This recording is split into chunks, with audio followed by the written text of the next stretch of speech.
Good evening. Welcome to the Town of Islip Planning Board meeting for Wednesday, April 30th, 2025. Want to see if there's one listed on here as an adjournment or they just pulled it. It looks like they just pulled it. Could everyone please stand for the pledge? Pledge allegiance to the flag of the United States of America, to the republic which stands one nation under God, indivisible, with liberty and justice for all. Thank you. If you're here as an applicant, I'd remind you to please keep your presentations to 30 minutes or less. You're welcome to submit anything in writing to be made part of the record if you like. And if you're a member of the public and you'd like to speak, there are these yellow cards in the back. Please fill those out. We'll call you when it's that public hearing that's being heard. We ask you to keep your comments to 3 minutes or less. There is one adjournment, which is item number 9. Richard Buono will not be heard this evening. That being said, first item on the application, Danielle Bissett, SP 2023-084, south side of Main Street, State Route 27A, 579 feet east of Grundy Avenue, Holbrook, 1022 Main Street. Applicant requests a parking relaxation, modification of planning board covenants, and other site modifications in connection with the construction of accessibility improvements on an existing office building to change the use to a medical office, counseling, therapy. Good evening to the applicant. Good evening, Amy DeVito, Woodhull Expediting with offices at 800 Veterans Memorial Highway, Hauppauge, New York. So I'm here representing Dr. Bissett. She purchased the building in 2022. The purpose of her purchasing the building was so that she can have her practice in it. We had began the application process in 2023. We submitted to planning and the architectural elevations were approved. We then moved forward with the engineering application for minor site plan developments.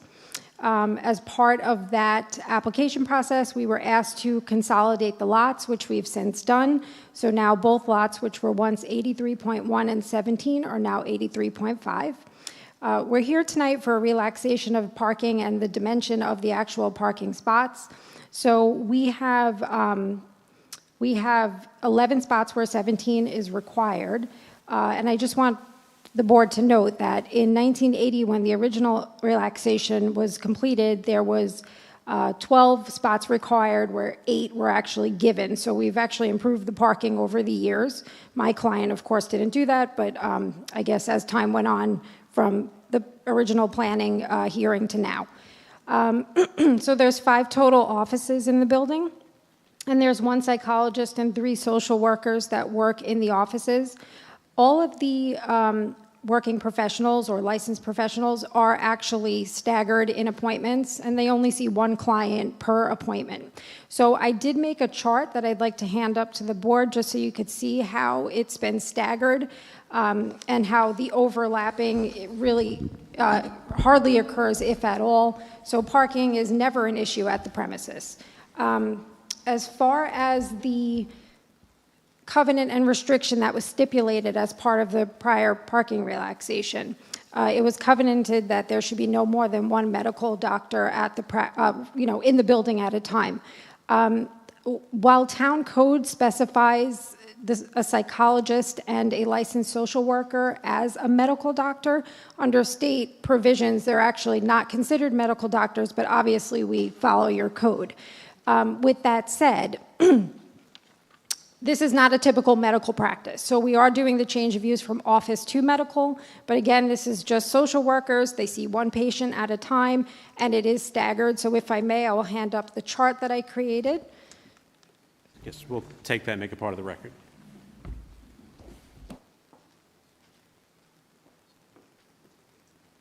The areas blocked out in blue are per doctor. So you could see that they hardly, if ever, overlap. And I'm happy to answer any questions the board may have. Thank you. We don't have any cards on this application, so I'm going to go to Mr. Gonzalez for a staff report, and we'll come back if there are any questions. Okay. Thank you, Mr. Chairman, members of the board. This is a Business 1 zone, almost 1/3 of an acre site, currently improved with a 2,500 square foot office building and parking area CO'd in 1983 that was built back in 1918. The town board under TC 2890 in 1980 granted a parking relaxation from 12 required to 8 provided. subject to various conditions, one of which, number 6, stated, "No more than one medical doctor or dentist shall receive patients simultaneously." Per 6836F of the Town of Islip Zoning Code, requests for a modification of a condition in the form of a covenant or a stipulation originally imposed by the town board may be heard by the planning board when that request now falls within the jurisdiction of the planning board.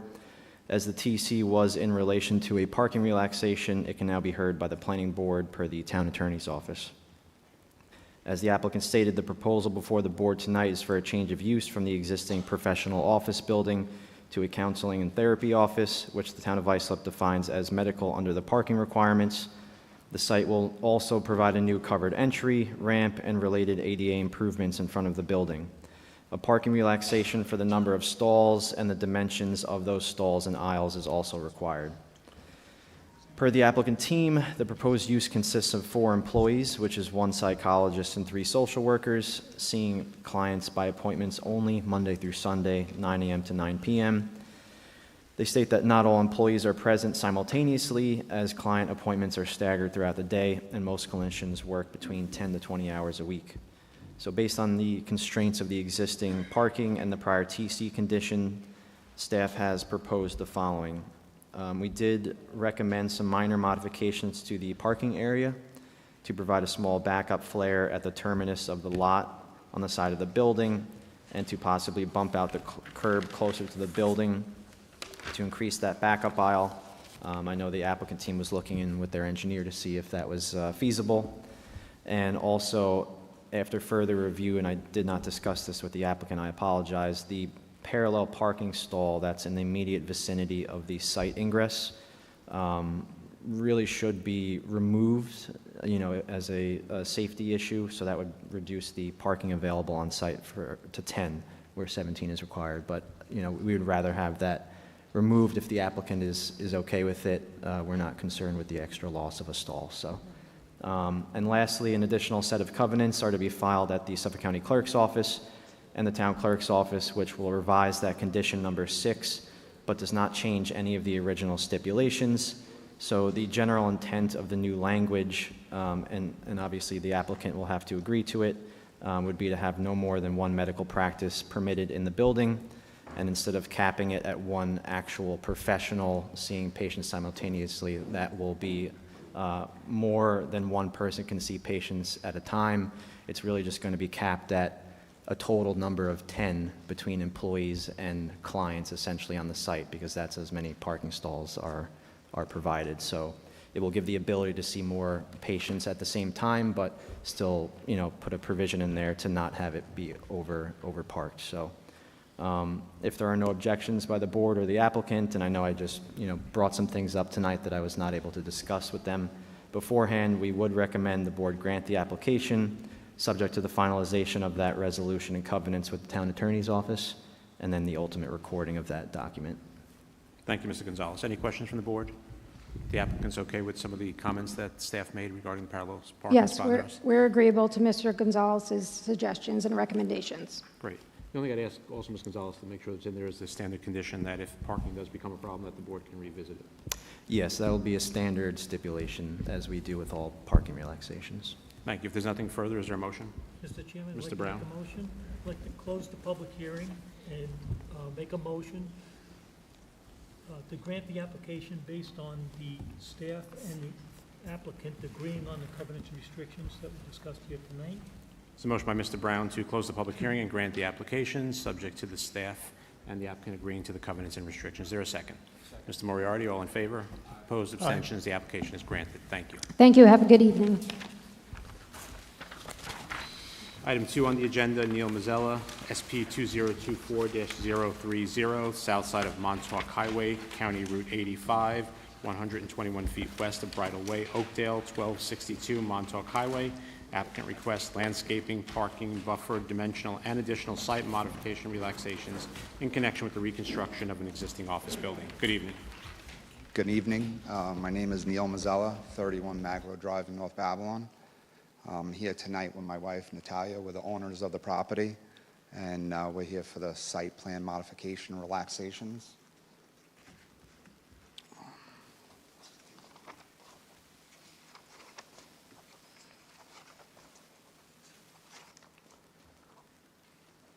One of the relaxations we have is 20% landscape area to 11.89%. The building we had purchased in June of '22. The car was struck, the building was struck by a car, so we purchased it as is, and we're going through the relaxations right now to meet some of the, the restrictions or the non-conforming lot. Okay, sorry about that. Anything further you'd like to add? Or do I'm sorry, what? you want to add anything further? No, yeah, I'm just a little nervous about it. The property, has many relaxations that we need to address, and the lot being an existing lot and trying to conform to, new standards is a very tough scenario on a very narrow lot size of being only 75 feet wide. So with the radius of coming in of a 12-foot wide entrance and a 12-foot wide exit, we're very limited on the turning radius of coming into the back of the property, with the addition on the west side rear corner is one of the buffers that we were looking for a relaxation from 25 feet to 15 feet. And there's also a relaxation on the east side, which is a residential buffer to 2 feet due to the site limitations. On that property on the east side is zone business 1, but it's a residential property with a single-story dwelling, so it's requiring a 25-foot buffer, and in order to pull out of the property, we need the curbing to be 2 foot off the property line on that relaxation. One of the third relaxations we have is required the buffer fencing. So there was an existing PVC 6-foot high on the south side when we had purchased the property. So on the east side, we continued that with 6-foot privacy and put gates in the front. We had an issue where a machine was stolen off the property when we first moved into it, doing a little bit of work, to close up the building from the car driving into it. So we wanted to secure the property at that time. But on that buffer, we figured that since it was zoned residential, that privacy would be a little more for the fencing as opposed to like a chain link. One of the other relaxation is about street trees due to limited space and underground utilities. That's one of the other ones. And also relaxation of 5-foot landscape area between the property line and the interior parking to 2 feet, because once again, we need that curve in to pull in and out. And I think the last relaxation is the minimum island return, which is normally 6 feet, and we need 3.5 feet due to the site limitations. So I put a package together for every board member, and on page 4, you see the site plan. I don't know if you have any questions on it, but you could see that when you do pull in on the west side, the angle of the whole building itself with that addition is very close to that 12-foot line. So pulling in and making that radius turn around the back of the property, the 15-foot buffer is a big merit that we need, especially if, I put in on page, I think it's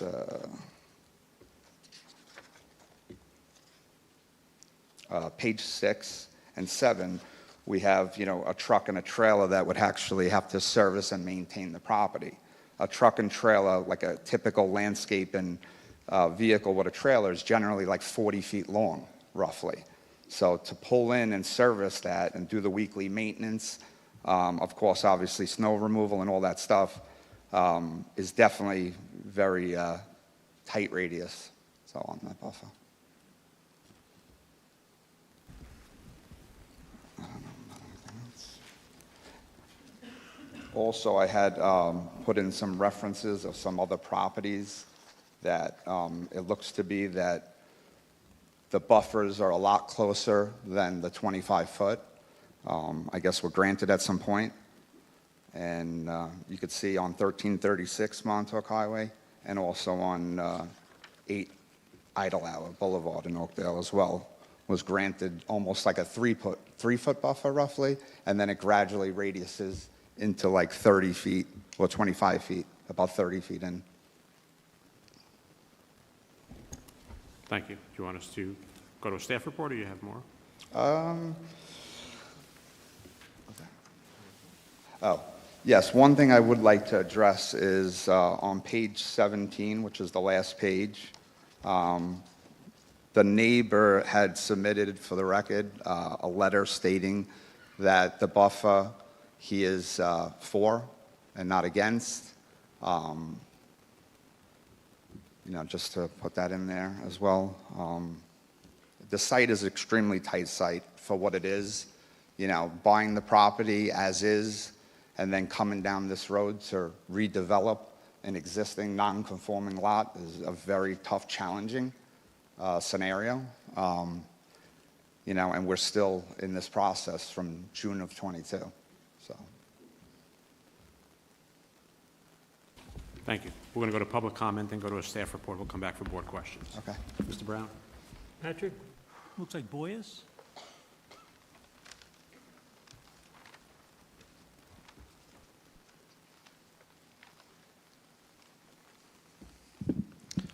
Hi, good evening. I appreciate you letting me speak at the public hearing regarding this matter. My name is Patrick Boyles, B-O-Y-L-E-S. I live at 56 Glen Ridge Avenue in Stony Brook, New York.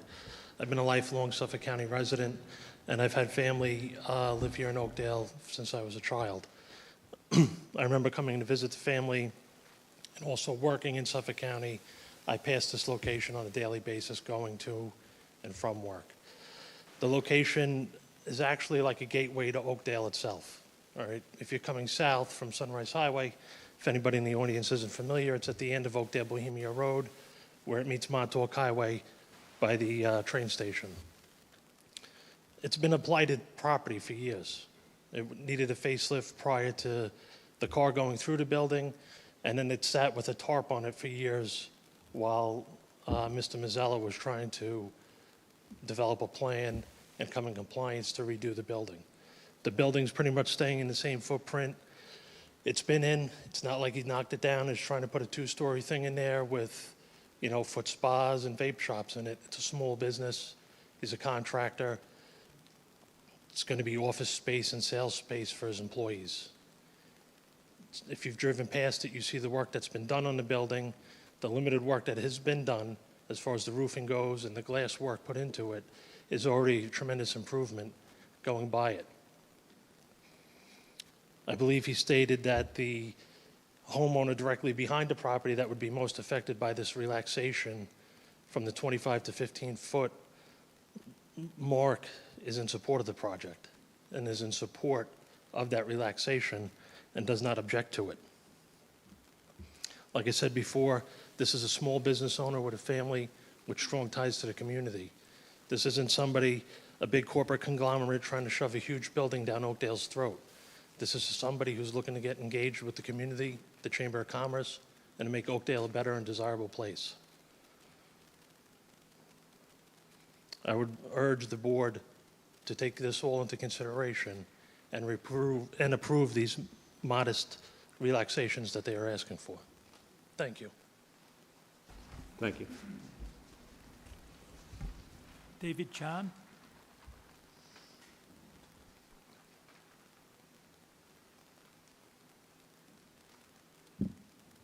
Good evening, Chairman and the board.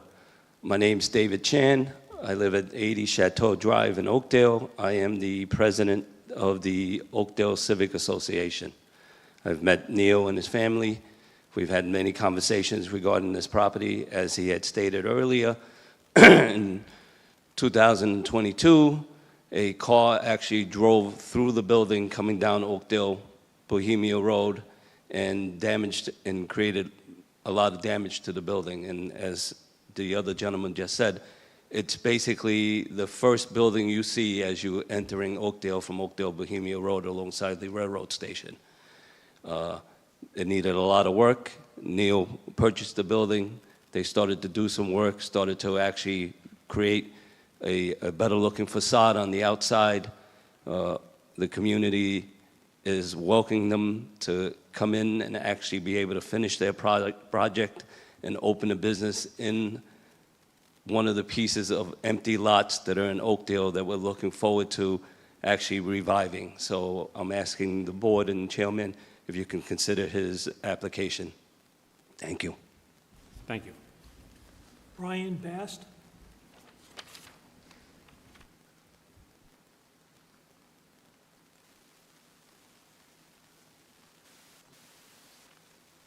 Hi, my name is Brian Bast. I'm actually the former president of the Oakdale Civic Association. I live at 147 Connecticut Road in Oakdale. I'm here in support of Neil and his project. I don't really see any opposition to it, and I understand that the residents around his property have no opposition to it either. I mean, he's trying to make Main Street a better place for Oakdale. And it just seems like the business owners on Main Street in general are having a lot of run-ins that, we need to be addressed. And I just feel that, that if the town board can help things move along, I think this project that Neil is doing is pretty good. And like I said, there's not too much opposition to it. I don't see anybody here opposed to it. So I support it. Thanks. Thank you. Rob, it looks like Abraham? Good afternoon. My name is Robert Ibrahim. I live at 18 Trout Street, Oakdale, New York. My house is actually about 1.5 miles away from Neil's building. I had the opportunity to meet Neil when he purchased the building, and he reached out to me and said, I heard you're involved in the Chamber of Commerce. I'd like to get involved. Point being is, I think he's somebody that we want in the community that's going to be very community-oriented, going to be improving Main Street. I own also a building up the block from his building on Montauk Highway, and I inherited a lot of problems because of changes made in the past. And with the help of this board, I was able to overcome them, and we're in the process of redoing that building now. When I bought my building, I had looked at it, I've lived in Oakdale for about 25 years. And when I bought my building, we used to walk with our kids up Main Street to go to the Ice Palace. We no longer do that. We actually drive to Patchogue to go get ice cream or ices and whatnot, because Oakdale, Montauk Highway is dilapidated between the bank, Mama's, Neil's building, and formerly my building. It's just not a desirable place to be. I guess with that thought in mind, I'm in support of Neil's application in that I want to revitalize Oakdale. I want to make it back to someplace we're proud of. It's the whole reason I purchased my building, to make a change, and I'd like to see him be able to do it as well. So I'm in favor of the proposition as well. Thank you. Thank you. That's it. That's the last card that we have for the public hearing, so I'm going to go to Mr. Gonzalez for a staff report. Thank you, Mr. Chairman. This is a business one-zoned quarter-acre site. Was currently improved with a 628-square-foot office building originally constructed around 1930, CO'd as a real estate office in 1978. A 324-square-foot rear addition was constructed without approvals or permits several decades ago. In June of 2021, a vehicle driving on Oakdale Bohemia Road towards the intersection at Montauk Highway crashed into the front of the building. At that time, the property was secured with fencing, the building was to be resupported for any structural issues, and the owner was to apply for a building permit for any repair work. In July of 2023, a stop work order was issued for demo work on the rear addition and roof construction. In September of that same year, the owner applied for the required building permit for building repair and interior alterations. They were permitted to weatherproof and install windows for security. In January of 2024, the owner filed for a demo permit for the prior unpermitted rear addition. A CO was issued for that demolition in May of 24. The site plan application before the board tonight was filed a month prior to that demo CO. The application before the board tonight is for the expansion of that existing office building in a similar fashion to the original addition that was not permitted. It is slightly larger for foundational purposes per the applicant. The parking area will be reconstructed and the ingress-egress for the site revised. Suffolk County DPW is requiring the existing westerly curb cut be changed to ingress only, and then a second curb cut on the east side of the building be egress only, essentially creating a one-way loop around the rear of the building. Per the applicant, the building use will remain in office. Staff would ask that the applicant expand upon the office operation, the types of vehicles that will be entering the site, and whether there's going to be any vehicles or materials parked or left on the property. The following relaxations are requested: an overall landscaping of just under 12% instead of the required 20%, front yard landscaping slightly over 36% instead of the required 50%, the existing placement of the building and the requirement of buffers on the south and east limits the amount of landscaping that can be provided on site. However, the overall landscaping may be increased if parking and paving revisions are implemented. A reduction of the required residential buffer to the south from 25 feet to 15 feet, and a reduction of the easterly buffer from 25 feet to 2 feet provided. The easterly buffer is a byproduct of the county's requirement for that one-way egress curb cut. The building currently only provides about 14 feet off from the easterly property line. The site is only 75 feet wide, rendering not much room on each side of the parking stalls. However, if the parking and paving design were revised per staff recommendation, a portion of this buffer may be increased. A full 25-foot buffer could be provided if the backup aisle were reduced, the curb radii improved, and the ADA area redesigned. The site exists with 25 feet of green space from the southerly residences, and this proposal would encroach into that area. The other commercial properties on the south side of Montauk Highway between Bridle Way and Lincoln Drive all either comply with the 25-foot buffer, predate the adjacent residence to the south, or encroach without approval, other than the bank building at 1336 Montauk Highway, which was granted a 10-foot buffer in 1975 by the Planning Board. There is a request to maintain a 6-foot-high PVC buffer fence in lieu of the Town of Islip standard chain link with stockade. If the fence is in good condition, that request may have merit. Relaxation of street trees 20 feet on center along the property frontage. Applicant proposes 0 where 3 are required. There may be space in front of the building on both sides of the front walkway. There would be certain species that would be adequate for potentially placing in that location that the root systems would not conflict with that. To maintain 2 feet instead of the minimum 5 between the interior parking and the property line. The east side is the buffer, which we mentioned before. The west side is another commercial business. So depending on how the parking is revised, that would increase, but the offset is not a substantial request. To provide a parking aisle in return of 3.5 feet instead of 6. This is a circumstance of the easterly drive aisle. Staff has no objection to where that final number falls, depending on any site revisions. Overall, the site is narrow. It maintains an existing building and is now hindered by the requirement of a second curb cut. However, many of the requests could be reduced or eliminated with more optimal site design. Staff had previously sent a plan markup to the applicant team with recommendations of reducing the backup aisle, providing a full rear buffer, increasing curb radii more. So if the applicant could speak on that, other than that, the staff would recommend the board reserve decision.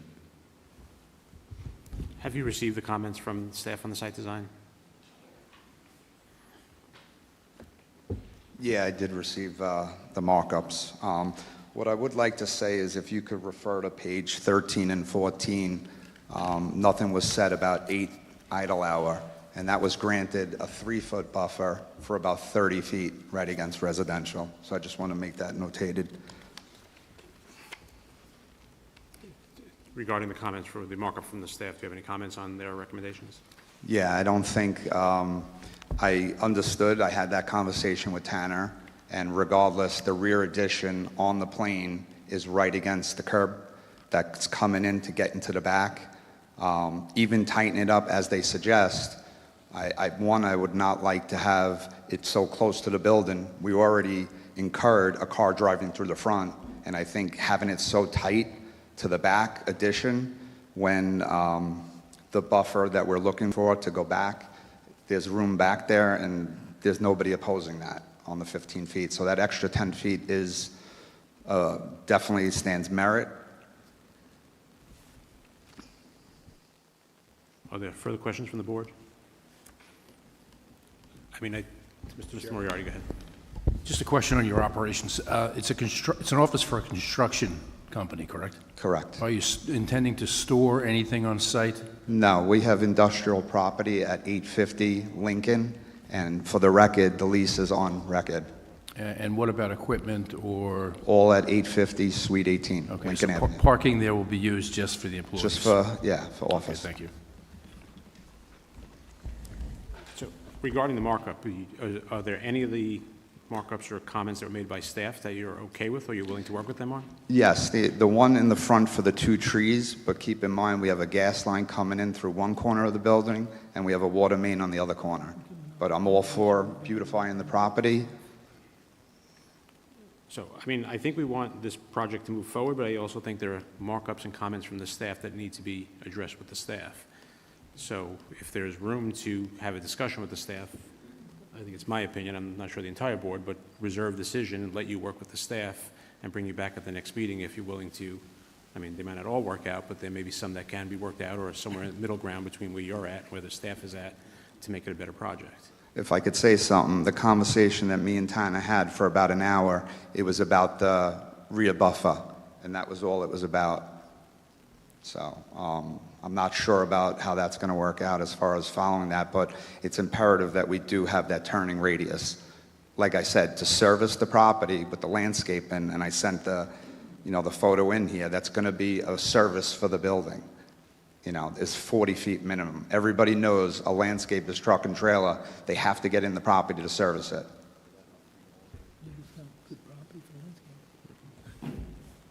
Is there any other further comments from the board on how to move forward? And my recommendation to the board is that there be a sit-down with staff to go over all of the issues. If not all of them can be worked out, we'll come back and say we couldn't work out these two, we can work out the other ones, or we found middle ground on some and bring you back on for the next meeting. But based on the staff report this evening, I'm not ready to move forward as an approval this evening. I don't know if there are any other comments from the board on that. Mr. Chairman? Mr. Brown? Yeah, I would agree with the chairman where, I mean, you have community support. I drive by that all the time, that site, it's an eyesore, it's been an eyesore since before it was hit. If I could say something too, me and my wife purchased the building. You go into a scenario of spending X, Y, Z. I'm in business. People don't want to spend $1. It's tough. It's not easy. Now we're putting in drainage systems, a lot of money. We paid for a permit for the front to pull in. I had a 75 curb cut across the whole front, but DPW made us now do sidewalks, ramps, and everything. It's not even on our property. It's on the county and the town's property that me and my wife are paying for. $30,000 worth of work on her $35,000 salary. I do construction and drainage all day long, 30-something years. So I understand, the plight of having to do work on a property and everything, and the things that are uncovered as you move along. I understand that. But my suggestion is going to be, and I'm going to make a motion to attest to it, is that you have community support, you have a good project there, and you're close. I would like to reserve a decision tonight, give you the opportunity to work with staff, and give and take with the staff to come up with a solution, come back next meeting to something that we can gladly approve. Okay. So, Mr. Chairman, with that being said, if there's no other comment from our board here, I'd like to make a motion. Mr. Brown? Mr. Chairman, I'm going to make a motion to close the public hearing and reserve decision tonight to give the applicant and the staff an opportunity to work on this and bring it back at the next meeting. Motion by Mr. Brown to close the public hearing and reserve decision for the applicant and the staff to try and resolve the issues and bring it back at our next meeting. Is there a second? Second. Mr. Moriarty, all in favor? Aye. Opposed, abstentions? See you at the next meeting. Thank you. Item 3 on the agenda, Chola OLLAO LLAO Incorporated, Sarah V. Pena, PB 2025-005, southwest corner of Suffolk Avenue, County Route 100, and North Peters Boulevard, Central Islip, 70-82 West Suffolk Avenue. Applicant requests a planning board special permit for a minor restaurant in the Business 2 District pursuant to 68-287.1A. Site plan modifications may also be requested as part of the application. Good evening. Good evening. John Bracco, architect, 111 Railroad Avenue, Sayville, New York. Good evening, Chairman, members of the board. John Bracco, architect, on behalf of the applicant, Sarah Pena. We are here before you this evening in regards to a proposed minor restaurant which requires a special permit from the planning board, being that it is in the Business 2 zone, as well as a parking relaxation. Over the past 10 years, several other takeout establishments on this property, also requiring parking relaxations, have been applied for and approved by the planning board. The subject unit was formerly a nail salon. The minor restaurant would serve a combination of homemade style Colombian food, American standard takeout foods, as well as ice cream desserts. The proposed minor restaurant already has obtained approvals by both Suffolk County Wastewater Management and the Suffolk County Food Unit. The parking relaxation we are requesting this evening equates to less than a 3% increase to the relaxation that was granted back in 2021. The parking study, which was submitted to the board, shows that the existing parking lot was never more than 50% occupied. Based on all the presented and submitted information, we respectfully ask the board to grant this application. And if the board has any questions, I will do my best to try and answer them for you. Thank you. We have no cards on this for the public comment, so I'm going to go to Ms. Wozniak for a staff report. Thank you, Mr. Chairman. The property is located on the southwest corner of Suffolk Avenue and North Peters Boulevard in Central Islip, and it's improved with an 11,000 square foot multi-tenant building with a mix of restaurant and retail uses. Tonight, the applicant's looking to convert a former nail salon into a minor restaurant with 10 seats. This board has granted several minor restaurant applications over the past several years for this building, bringing the total parking relaxation for the site to approximately 32%. Overall, the site is in good condition, and this application is consistent with similar approvals made by this board before. However, there is some concern regarding peak parking, as 5 minor restaurant applications have already been granted for this property, and this application would make number 6. Right now, one of those minor restaurants is a bakery, which would most likely not have similar peak parking times. However, there are still a high number of restaurants on the site. It is worthy to mention that the minor restaurants in this building are all takeout oriented with minimal seating, so there should be a high turnover for parking, and it's not likely customers will be parked for long periods. In addition, the applicant has provided a parking study that demonstrates there is adequate available parking on site during their anticipated peak hours. So based on this, planning recommends the board grant the application subject to attached conditions. Thank you, Mr. Wozniak. Any questions for the applicant or the staff? Not seeing any? Mr. Rulon? Did you read the conditions? We did, yes. And you agree with them? Yes, we don't have an issue. I'd like to make a motion. Sure. If there are no further questions from the board, No, Mr. any Rulon? further? Mr. Rulon? Make a motion to close the public hearing, grant the application subject to the conditions. It's a motion by Mr. Rulon to close the public hearing and grant the application subject to the conditions. Is there a second? Second by Mr. Wilson. All in favor? Aye. Opposed? Abstentions? The application is granted. Thank you. Thank you. Number 4 on the agenda, planning board application public hearing, Michael Kuna, PB 2025-007, south side of Main Street, State Route 27A, approximately 218 feet west of Shore Lane, Bayshore, 52 East Main Street. Applicant requests 2 planning board special permits for bar and outside seating, accessory to a bar pursuant to 68-257.1 M and N respectively. Site plan modifications are also requested as part of the application. Good evening. Good evening. Michael Cunha, 44 Willoughby Path, East Northport, New York. Good evening, Chairman, members of the board. Yeah, we're requesting a expansion of the business hours to an existing restaurant. Right now, they, as per the 2015 application, they operate from 8 a.m. to 10 p.m. Sunday through Thursday, and 8 p.m. to 11 p.m. Friday and Saturday. We have a new tenant moving in. It's going to be a high-end cocktail bar with food. They want to expand the hours to from 8 a.m. to 12 p.m. from Sunday to Thursday, and 8 a.m. to 2 a.m. in the morning from Friday to Saturday. They're doing no modifications to the site or the restaurant. They're going to keep the same aesthetic, very similar concept, and they're also requesting for outdoor seating. There's a patio in the back.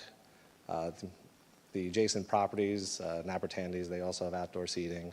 The building next to our site is just about a 14-foot stone CMU wall, and then there's a garage in the back which kind of blocks the view from the rear parking.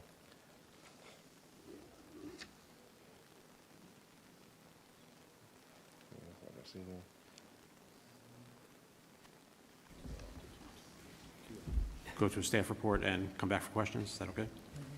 We have no cards on this one for public comment, so I'm going to go to Ms. Wozniak for a staff report.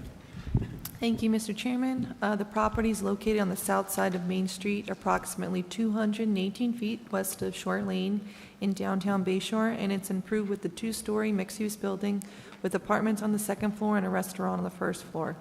Tonight, the applicant's looking to convert the existing Chop House restaurant into a bar with accessory outside seating. Overall, the general layout inside is remaining the same. However, there will be a different operator who wants to operate a cocktail bar that will stay open until 2 a.m. on the weekends. In total, the bar will be approximately 1,250 square feet with 40 indoor seats and 28 outdoor seats. The outdoor area is located in the rear where there is a paved patio and small storage shed. The proposed use is consistent with similar approvals by the board for downtown Bayshore, and the change in use is only going to involve minimal cosmetic changes. Therefore, planning recommends the board grant the application subject to the attached conditions. Thank you. Questions from the board? Mr. Frugieri?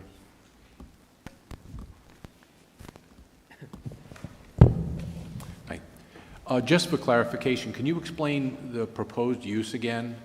You said it was very similar to the existing use, which is Chop House. It was a steak. Chop House is a steakhouse. The Yeah. proposed use is, it's going to be American fare, and also high-end cocktails. And that's very similar to what Chop House was as well. Yeah. No, I know. Okay. Because the call of the meeting was for a bar, and I just wanted to know if there's They just want the food expansion. associated with it, or... Yes, I think, actually I have the prospective new tenant. Maybe we can speak to what the operation will be. And while he's coming up, the other question I had was with respect to the facade. Are you going to be doing any facade improvements? think What is just the the sign is- signage going to look like? The sign is going to be the same. It's going to be very similar, right? Yep, exactly. We're going to use the same. Can you just state your name for the record, please? Sorry, Christopher Davis. And yeah, the facade's going to remain identical. We're going to work with the same sign manufacturers that put up the existing signs. So just the name will change, but the style of the signage will Exactly right, will yep. remain the same? Okay, and as far as the business, what, Yeah, it's going to be, so my family and I own and operate Great South Bay Brewery. You may be familiar, up on Yep. Drexel Drive. This is a sister company. It's a small distillery that we had just opened, so it exists in the same footprint of our 25 Drexel Drive manufacturing facility. This is going to be what's called a branch office, or, for lack of better terms, our tap room. We're going to use that to promote, high-end cocktails while serving up some high-end kind of tapas and cocktail, fare. Okay. Thank you. Further questions from the board? Mr. Moriarty? thank you, Mr. Chair. Just a quick question. I think, Kelly, you mentioned that the outdoor seating was 28, but I'm looking at the site plan. It says you've got 50 chairs proposed outside. Is it 50 or I think it was 40? Let me see. I was just trying to find the site plan.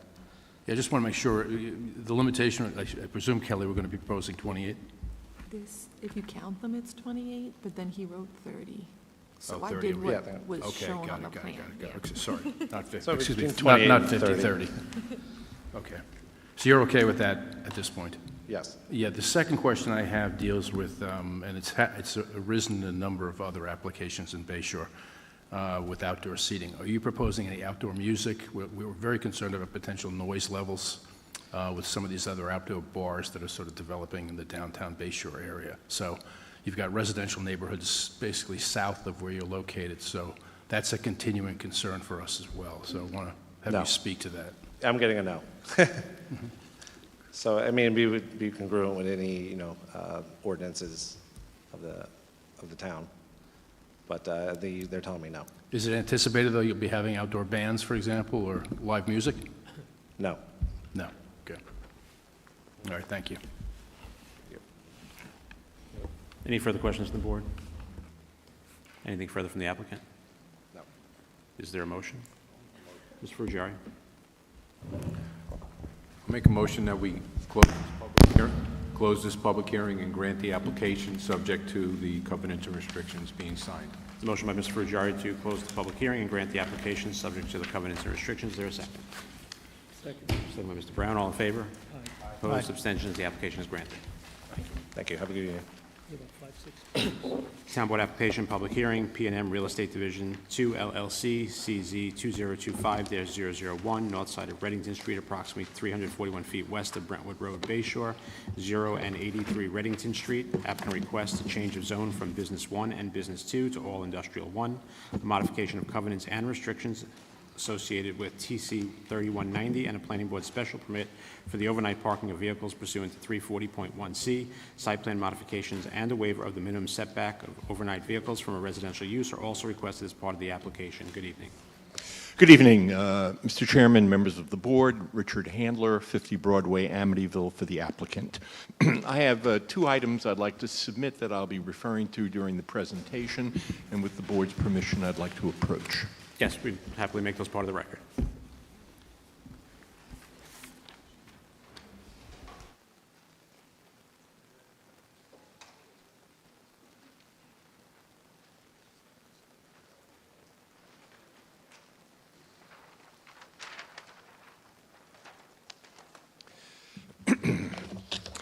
Initially, I'd like to introduce Mr. James Parada, and next to him, James Morrissey, as well as our architect, Stephen LaRocca. They're here to answer any questions that the board may have, so we invite the board to make an inquiry. The applicant is here because he received, or the entity received, a series of violations for an improper use of the property. It's very interesting because in 2014, when P&M Property Management purchased the property had significant site conditions that included an auto body service, 4 large Sassoon-type storage containers, a large RV, 3 dumpster trucks, 2 trailers. It was sublet. The property was a mess. My client saw that property in 2014. They purchased it to be essentially a home for their landscaping business that was being relocated because business had grown such. The P&M purchased the adjoining lot at 83 Reddington in March of 22. And again, that lot had been operating with outside storage, truck parking. There were, bad conditions in terms of large commercial vehicles, buses, broken down coach bus, etc. And P&M purchased that property again, looking to conduct their landscaping business. Then in November of 22, they received a series of violations. I have to say, unfortunately, the attorney that represented P&M when they purchased the first lot in 2014 at 0 Reddington and the second lot in March of 22 never did a CO search, never did a zoning search, never advised the clients that the activity that they were conducting on the property was not fully authorized. And here they are, having received violations years later, after they were conducting business 10 years later, only to discover that the activities are not proper. A copy of the building certificate is present before the board. In November 1983, an application was made to adjust the zoning on this property from Business 1 to a Business 2. That covenants and restrictions were filed. And what's interesting is that this board, or the town board, approved that the property would be used for parking purposes only, and for the parking of vehicles with a weight of no greater than 20,000 pounds. That was a substantial vehicle, and in terms of weight classifications, that brings that to mid-sized trucks, overhaul trailers, that kind of thing, which is certainly nothing like the applicant's presenting here. I've submitted a site plan with a series of pictures showing where the particular vehicles would be parked and where the trailers would be parked. They're numbered 1 through 9, and I'd like the board to note that based on the unladen weight of each of those vehicles, each of those vehicles, or all of them together, represent a reduction of that 20,000-pound limit by 68%, 95%, 63%, 72%, and 73%. So their intended use of the premises represents a substantial de-intensification of that lot based on the permitted parking under the current covenants and restrictions, which allow 20,000-pound vehicles. I asked the board to note that the surrounding properties have similar uses to the one that's being proposed. Hamel Steel at 80 Reddington is an industrial site across the street engaged in steel fabrication with 4 tall garage bays, machinery, truck parking. At 36 Reddington is a sheet metal shop, industrial uses, sheet metal fabrication, garage bays, truck parking. M&M Auto Mechanic Repair at 30 Reddington is apparent industrial use with vehicle mechanic shop and 2 bays. Savio Steel Company at 20 Reddington is industrial with steel manufacturing, several garage bays and machinery. 29 Reddington, industrial warehouse, and so on. Long Island Scrap Metal at 25A Reddington, industrial use, scrap metal recycling, etc. Garcia Auto Repair, 150 Brentwood Avenue, which is around the corner, is a vehicle repair shop. So the intended use on this property is consistent with the uses in the surrounding area, and I asked the board to note that as well as to recognize the substantial de-intensification of the vehicle weight which is intended. The P&M Property Management is a first-class landscape company, and just for the board's information, I'd like to identify a few of the clients that they have. The old expression, show me your friends, I'll show you who you are. Well, show me your clients and I'll show you who you are.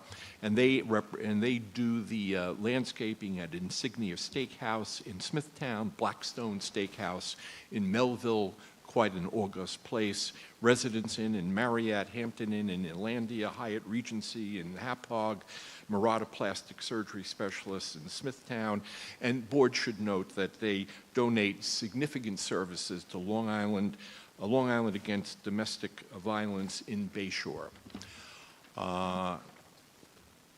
Thank you. Thank you. We're going to go to public comment and come back for questions, but I'll just throw some out there now so you're prepared when you come up. So, yes, sir. You obviously, I mean, one, you're next to a residence, so I know that you're saying there are other properties that are similar in the area, so we'll ask you to speak to that when you come back up after public comment. And then also you have a decent enough sized site to work with, and it seems like a lot of what's in town code was just either ignored or wasn't, whoever designed the site was unaware of it, because a lot of it doesn't comply and probably could comply. So I'll leave it at that, come to public comment, and then we'll come back for questions to answer some of those. I would like to say, and I think this is relevant before the public comment, that I have a series of consents that are signed by 9 of the surrounding property owners. That consent is signed by property owners, by residents, who, in this consent form, the project is described, the parking is described, and these various residents and surrounding property owners are endorsing the application. So we'll make that part of the record, but I would just say that if I lived next door to that property the way it looked today, with all the open violations on that property, that I would sign anything to have it improved. So that doesn't mean you still can't improve it better than you're actually proposing, but the way the property looks today, I'm not even sure why you're before the board with all those open violations. But we're going to go to public comment, and we'll come back for some questions. Errol Akyurek.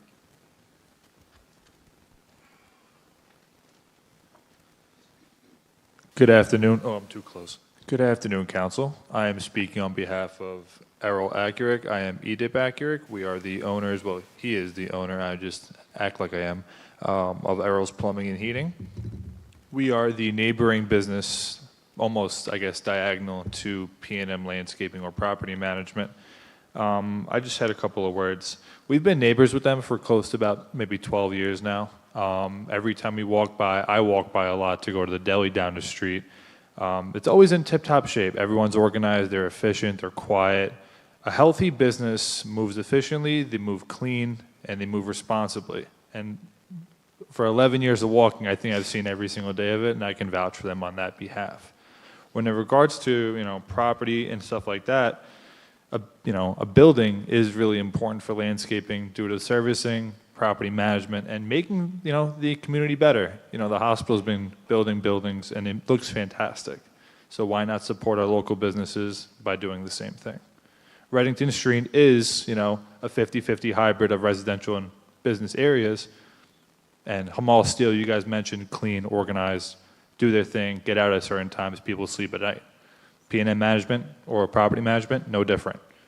These are stand-up guys with stand-up plans and stand-up objectives. No further questions. Thank you. Thank you. Actually, my son is you want to talk to him because I have terrible allergy. And again, we also own the 3 houses right next to this property. And also we own the Hamal Steel properties also. Next to the Hamal Steel, we own the properties. And I know I've been in the area almost 17, 18 years. We've been doing small business, but we like to have those, their places active, operated better. If he willing to do is spend some money, make the building and make it better. Thank you, guys. Good night. Thank you. James Peretti?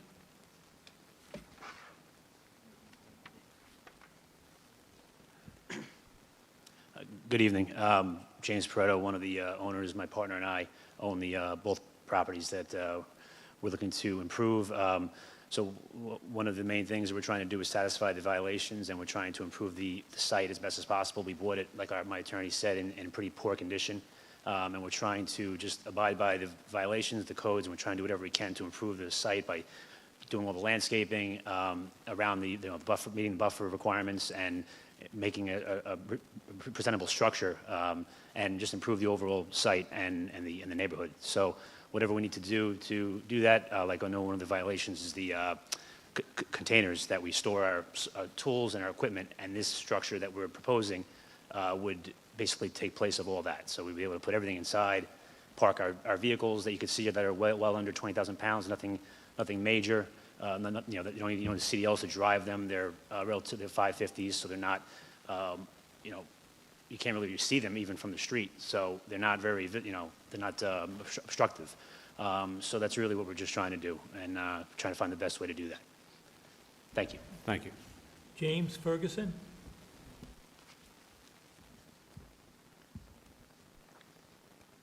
Thank you, Board, for letting me speak.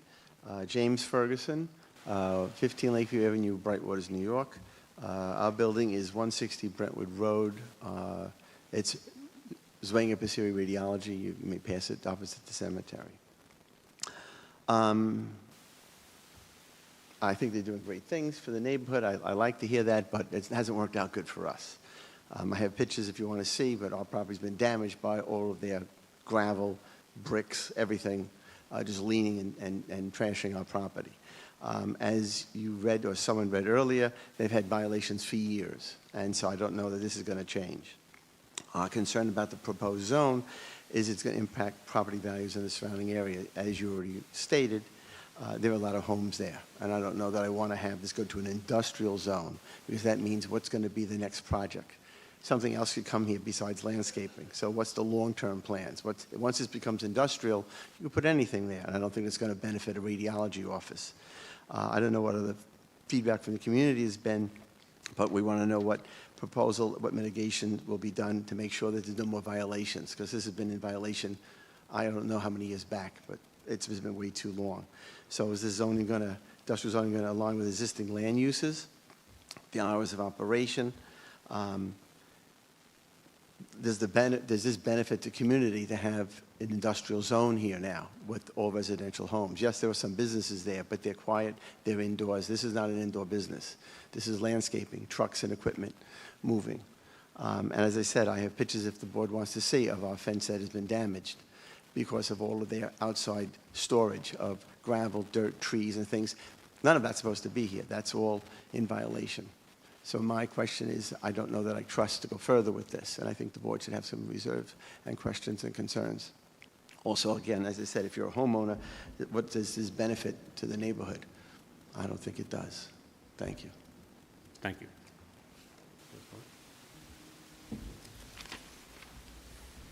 Okay, last thought, I have Stephen LaRocco.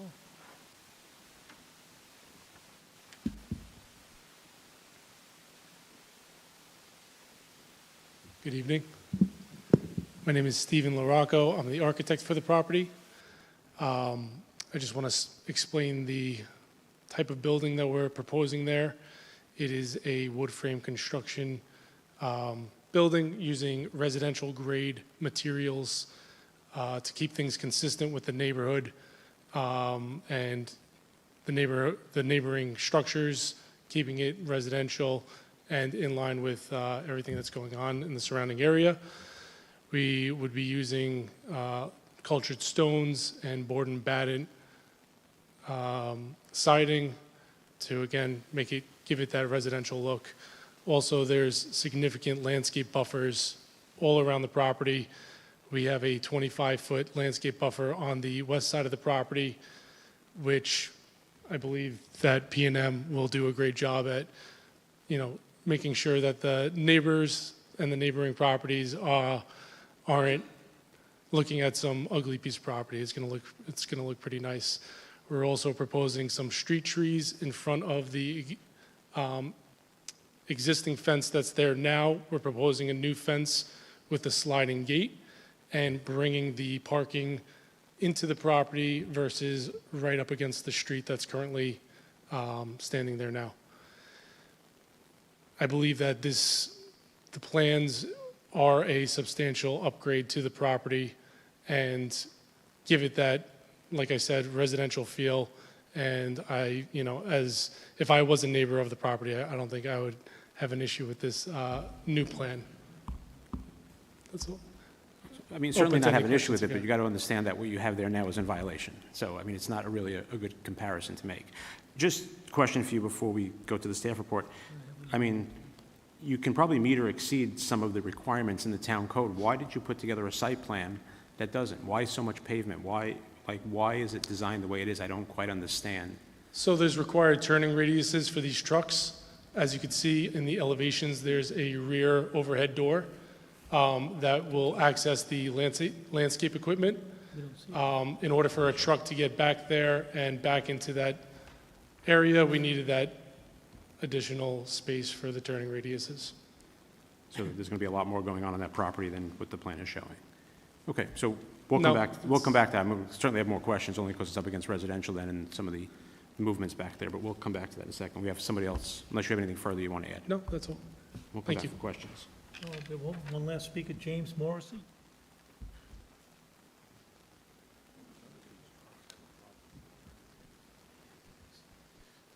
Good evening. I'm James Morrissey, the other owner of P&M. Our lawyer and my partner pretty much said what we're trying to do. One of the concerns was the hours of operation. We start every morning at 7. The guys get the trucks, and they're out of the yard by 8. There's no activity in the yard during the day until the trucks come back, like between 4 and 6 p.m. So we're not making noise or disrupting the neighborhood at all. That's really it. Thank you. Thank you. Those are the only cards we have. I'm going to go, I'm not going to go back. Did you want to add anything further? You want me to go to a staff report? Staff report. Thank you. So I'm going to go to a staff report from Mr. Colgan. Thank you, Mr. Chairman, members of the board. As stated by the applicant, this application proposes to legalize a landscaping storage facility. The site has been used as an outdoor storage yard for many years. Prior to this, part of the property was a subject of a change of zone to Business 2 in 1983, limiting the use to an automobile parking field for vehicles under 20,000 pounds. The Industrial 1 zoning district is generally preferred in areas away from residential uses and surrounded by commercial properties to serve as a buffer from sensitive uses. The surrounding area consists of commercial and industrially zoned properties, though many of the properties are residential uses, including to the immediate west, and the preschool operated by the Bay Shore Schools District to the south, across the street. The conceptual site plan does not appear to meet minimum landscaping requirements. It also does not meet the relatively new 35-foot buffer requirement to the residents to the west. A variance will be needed from the Zoning Board of Appeals for a side yard of 25 feet instead of the required 50 feet for the proposed building. There is an abundance of asphalt behind the proposed building, which could be used for landscaping or otherwise, kept clear of any other outdoor activity. The overnight parked vehicles do not meet the 200-foot setback from the residences and would not meet the 50-foot setback from the street if those front yard spaces are utilized for overnight parking. The front yard could provide additional screening. The staff would like to explore what existing vegetation could be salvaged for this purpose. The building elevations are relatively contextual with the surrounding area and show residential-like materials, which is a positive component of the application. The staff has concerns that property adjacent to residential uses is being rezoned to industrial. While industrial zoning is around this area, ideally there would be a transitional zoning between residential and industrial uses, as they are generally not compatible. The existing Business 1 zoning is generally considered a more appropriate transitional zone than industrial, particularly when site plan requirements are complied with. Many of the industrially and business zone properties have been and remain in residential in this area, suggesting that industrial zoning might not be the most appropriate choice for around here. The board will have to weigh the cleanup of the property, which is admittedly a self-created hardship, with the encroachment of industrial uses near residential uses. If the board does consider the rezoning, strict covenants would need to be imposed. So we want to explore this further. The staff would recommend that board reserve decision to address improving the site plan. Thank you, Mr. Colgan. If there are questions from the board, or if you'd like to address some of Mr. Colgan's comments. I'm going to Mr. Brown first, and I'll come back to you. Mr. Brown. Yeah, well, I have a concern, but first of all, going to Industrial 1, which is the most intense use of property in our town, next to I said, doing a zone change to Industrial 1, which is the most intense use of property in our town, citing it right next to residential is not a good marriage, in my opinion. Right now, it's Business 1 and Business 2, which is a little bit more of a transition between the industrial properties that are in the neighborhood. So it's a little bit of a reach for me. The other thing is, if the property has violations on it, and the current owners have owned this property since, I believe somebody mentioned 2014, and we have all these violations and everything, why should we believe that all of a sudden they're going to turn a leaf and everything's going to be beautiful? Yeah, thank you. If you'd allow me to comment. The very first thing that I mentioned when I approached the board was that they purchased the property in 2014, there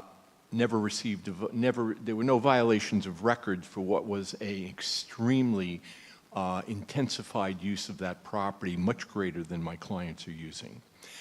They purchased the adjacent parcel, and there were no violations on the property. It was only in 2022, November of 22, after they were committed to buy that property and couldn't get out of it, that any violations were ever served.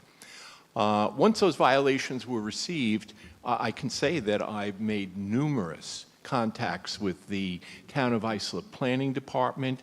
We had numerous discussions on the best method to go about legalizing this property and to relieve the violations and to come up with a plan. And we've received no comments, no negative comments, no comments of any kind from the Town Planning Department to suggest that that was not the appropriate plan to submit for this property.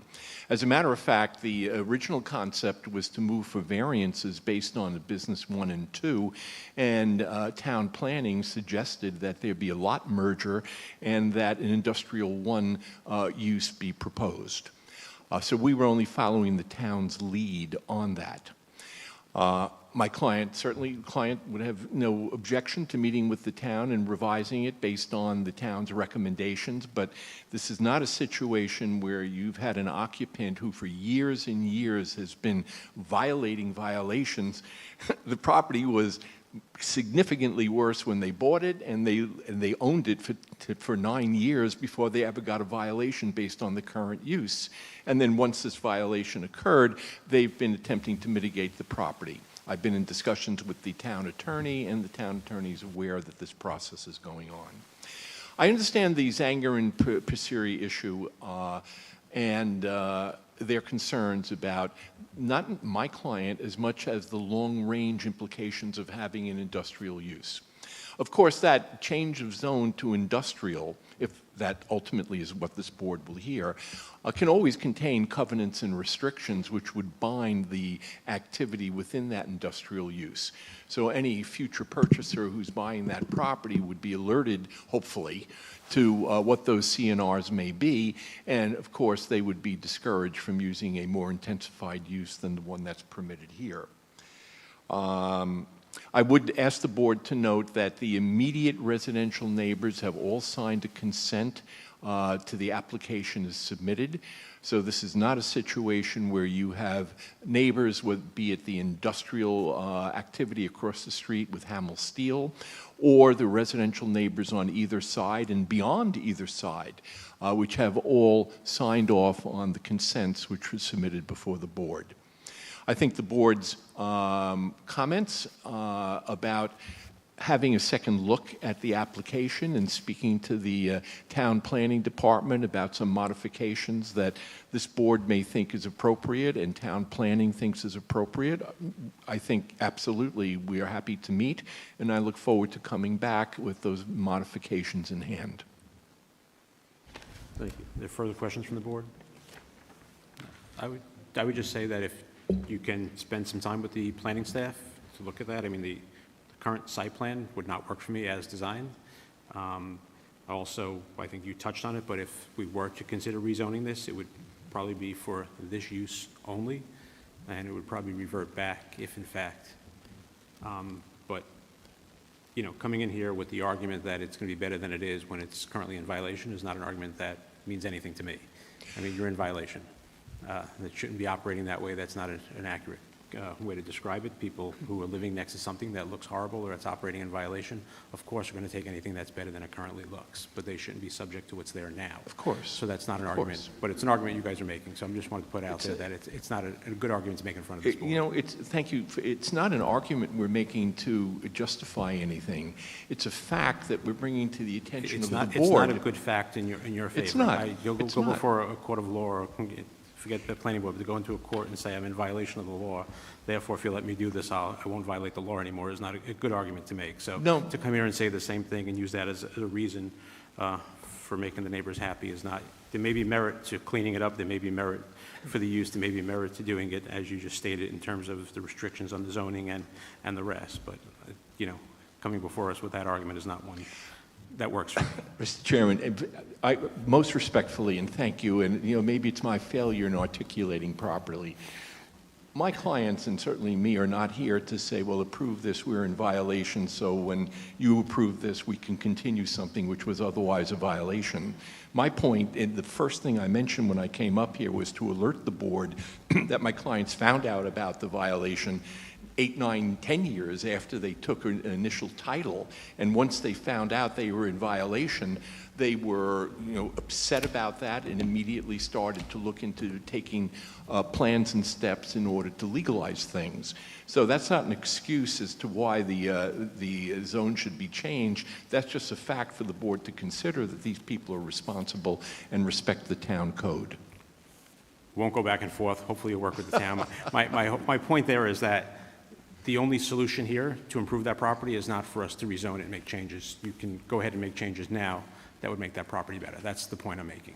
So hopefully you can work with the planning staff and there's a solution that works. I suggest that somebody from the applicant side go speak to Zwanger and see what their issues are that they've raised and see if they can be addressed and resolved to their satisfaction as well. Yes, sir. So, thank you. If there's nothing further from the board, anything further from the applicant? No, sir. Thank you. Is there a motion? Mr. Moriarty? Mr. Chair, I'd make a motion to close the public hearing and reserve decision this evening. The motion by Mr. Moriarty to close the public hearing and reserve decision. Is there a second? Second. Second by Mr. Rulon. All in favor? Aye. Opposed? Abstentions? We are reserved. Thank you. Thank you, sir.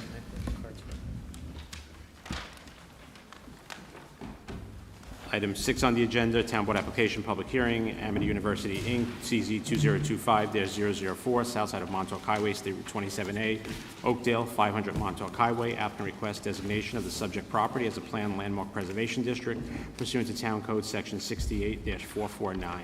Seeking a town board special permit pursuant to Town Code Section 68-451A3 in order to modify the dimensional requirements of the underlying residence AAA district and a modification of covenants and restrictions associated with TC 5076 in order to operate a boarding school. The applicant also requests a certificate of appropriateness from the planning board pursuant to Town Code Section 68-451.A2 for this proposal. Good evening. Good evening, Mr. Chairman, members of the board. My name is J.R. DeCiccio with the law firm of Greenberg Chorig, 900 Stewart Avenue, Garden City, New York, 11530. I'm appearing tonight on behalf of the applicant, Amity University, in connection with the proposed conceptual master plan for a private boarding school at 500 Montauk Highway in Oakdale. I'm sure you're all familiar with the property. It's the property where the Bourne Mansion sits. It was formerly the home of LaSalle Military Academy and later a satellite campus for St. John's University. With me tonight, I have Savita Arora. She's the VP of Strategy and Operations for the Amity Education Group. I have Matthew Sipple. He's the principal of the Harrow School. Casey Underwood. He's the project manager and architect from Perkins Eastman. Tammy Kuna, the project engineer from P.W. Grosser. And Nick Tortorella, he is our traffic engineer from Stonefield Engineering. So we are proposing to develop the property pursuant to a multi-phased campus master plan, resulting in a private boarding school serving grades 6 through 12. The school, which will have capacity to house 348 boarding students, will be operated by the Harrow International School, New York. It's a member of the Harrow family of schools, including Harrow School in the UK, which is one of the world's most respected educational institutions. It dates back to 1572 and has a list of pretty distinguished alumni, including Winston Churchill.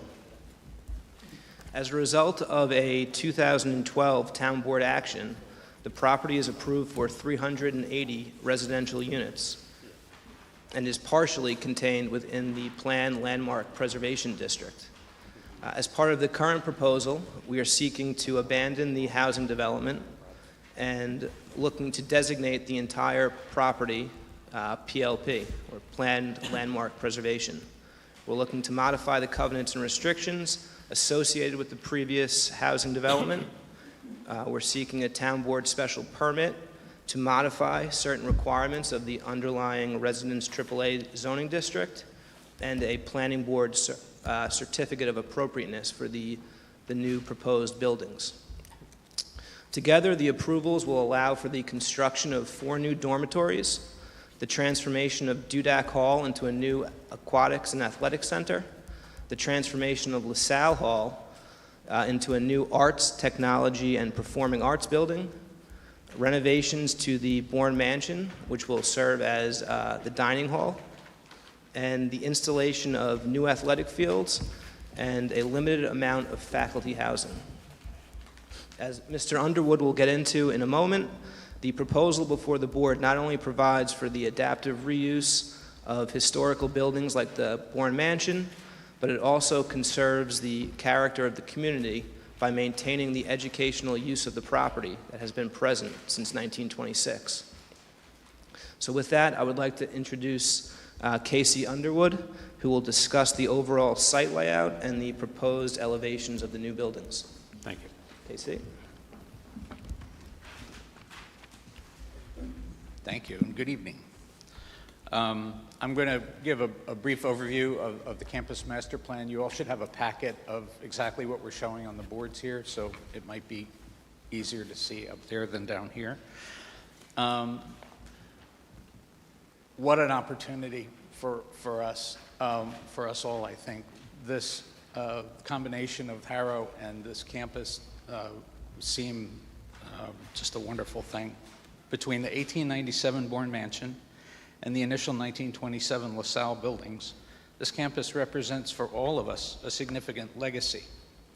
As we've developed this master plan, we've been mindful of this, as well as the connection of so much of the community to this place. Our national K-12 practice leader, who's in DC, grew up on Long Island, and his brother graduated from LaSalle. So I think we all have a stake in what goes on in the future here. In order to house Harrow, New York at full enrollment will require both renovation and expansion of the campus's facilities. To organize these buildings, we've reinforced the existing network of driveways and walkways, as well as precincts for different kinds of activities. The main quadrangle in front of the mansion has been kept clear in order to preserve the approach to and immediate grounds of the mansion as the centerpiece of that campus.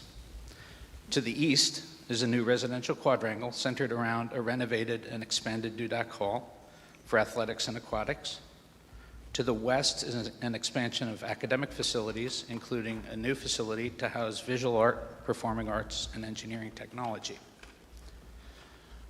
If you'll go to the next page, you'll see that we've indicated which phases each of the facilities is intended to be either renovated or constructed. We're currently completing construction of phase 1, which consists of interior alterations to 4 of the buildings. Phase 2 will be the construction of the first new house and further interior renovations. Each of the phases is currently structured to complete for each fall opening of school. So currently we have 5 phases over 5 years. The work that is planned will also involve restoration and repair of existing buildings and site elements and demolition of structures that are not feasible to be saved. These are indicated on the phase master plan. If you'll go to the next page.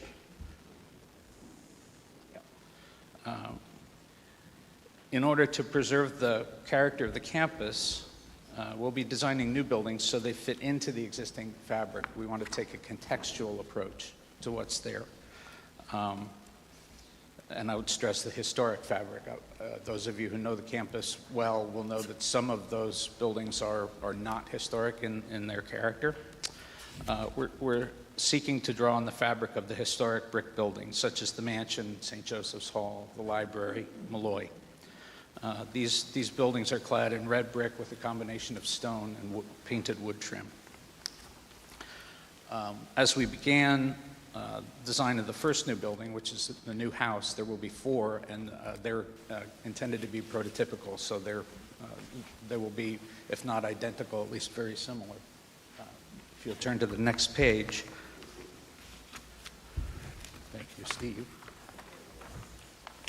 We are presenting our initial analysis of several facades, the first 2 of which are of the mansion, one of the wings, St. Joseph's Hall, which the original classroom building and residence for LaSalle, and then the third is our proposed facade for the new houses, sort of a typical base study. So again, based on the projected enrollment, we'll need to expand the boarding capacity, and the new residential quad will include Malloy House and the 4 new student houses. These are approximately the height of the mansion, and with a roof line that is intended to blend in with it. As well as St. Joseph's and the library, there's a language of combination of pitched roofs with flat tops on a number of those buildings. The houses are 3 stories plus roof and approximately 53 feet tall.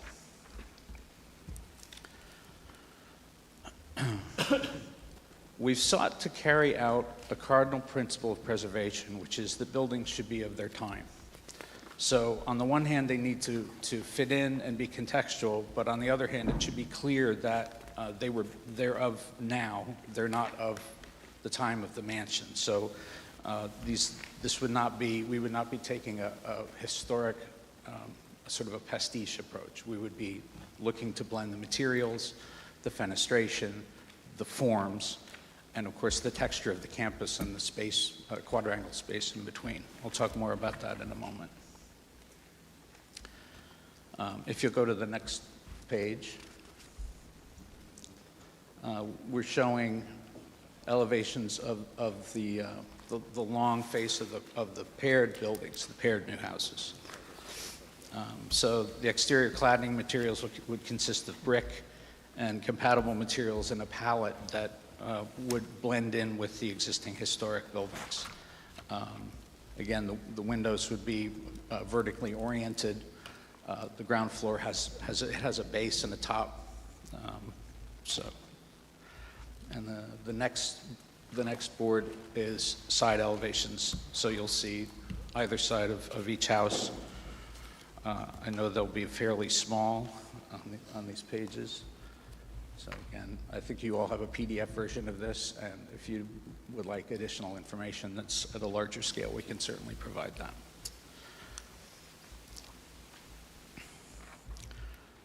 So each house is also articulated in several different volumes in order to break down the scale and create an appropriately residential feel.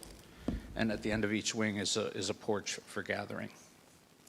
And if we go to, so you don't, if we go to the next page, you're doing great. Each house is organized around its own terraced courtyard, which recalls the elevated terrace behind the mansion. This courtyard will provide social gathering space for each house, which each house is a social unit as well as just a place for students to live. We've also provided on the next 2 pages aerial perspective views. At a larger scale, the 4 houses, you can go ahead and change that, please. The 4 new houses, along with Malloy House, will comprise the new residential quadrangle, and at a scale that we believe respects the texture of the existing campus fabric while articulating the distinction between the housing precinct and the mansion and immediate grounds. The wings of the new houses, while taller than Malloy, draw upon the facade rhythm and building width so that the intervening courtyard space weaves into the existing and hopefully creates pleasing spaces. And if we go to, skip 2, I think. Actually, the next one.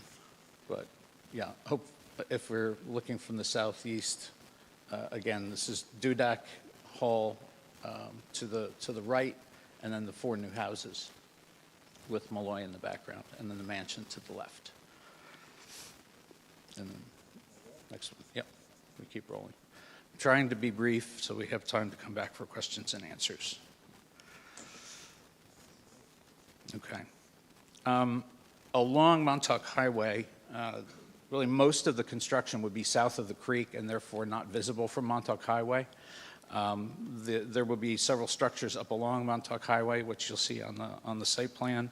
There's new faculty housing, which we're currently showing 4 buildings with 15 apartments and common space. The language of these houses draws similarly from the historic campus buildings, but is a smaller scale.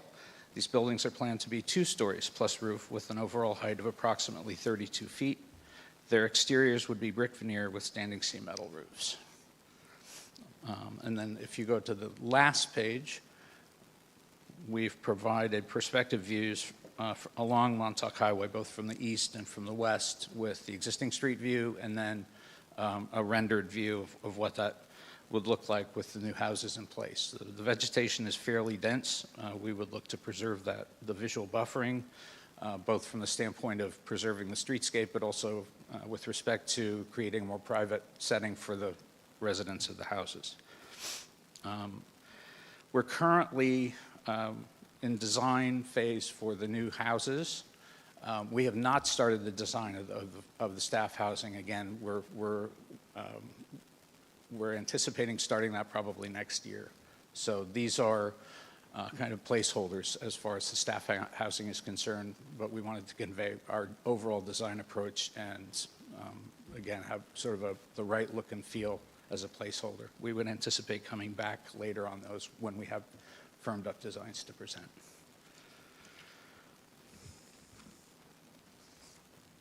Thank you, Casey.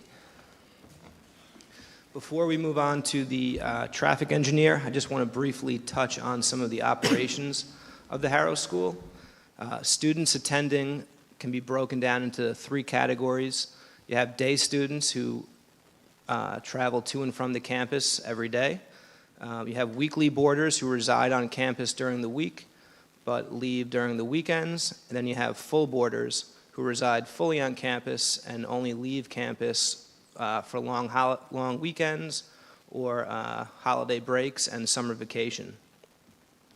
Student enrollment will gradually be increased over the next few years, topping out at 348 boarding students and approximately 87 day students.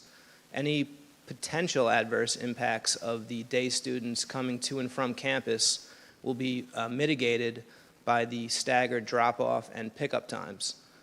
For this school, that students can be dropped off at 7 a.m. for breakfast or 8 a.m. for classes, and in the afternoon they can be picked up at either after class at 4 p.m., after athletics at 5:30, after dinner at 6:30, or after study hall at 8:30. Boarding students, like I said, they remain on campus all week, almost exclusively on campus all week, and are not permitted to have vehicles. So they won't, cause any traffic impacts. As far as the faculty, the count is highly dependent upon the number of students, but going off the maximum number of students, we project about 200 faculty.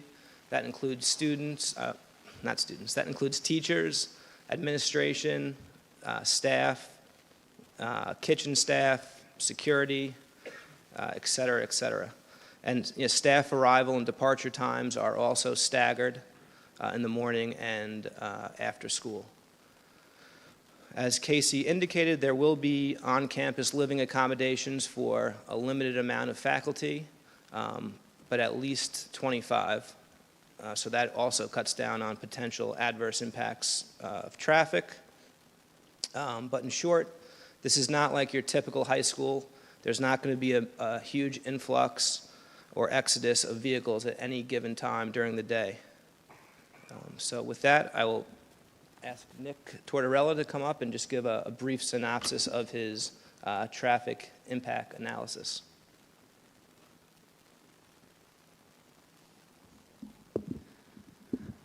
Good evening, Chairman, members of the board. For the record, my name is Nicholas Tortorella, spelled Tortorella.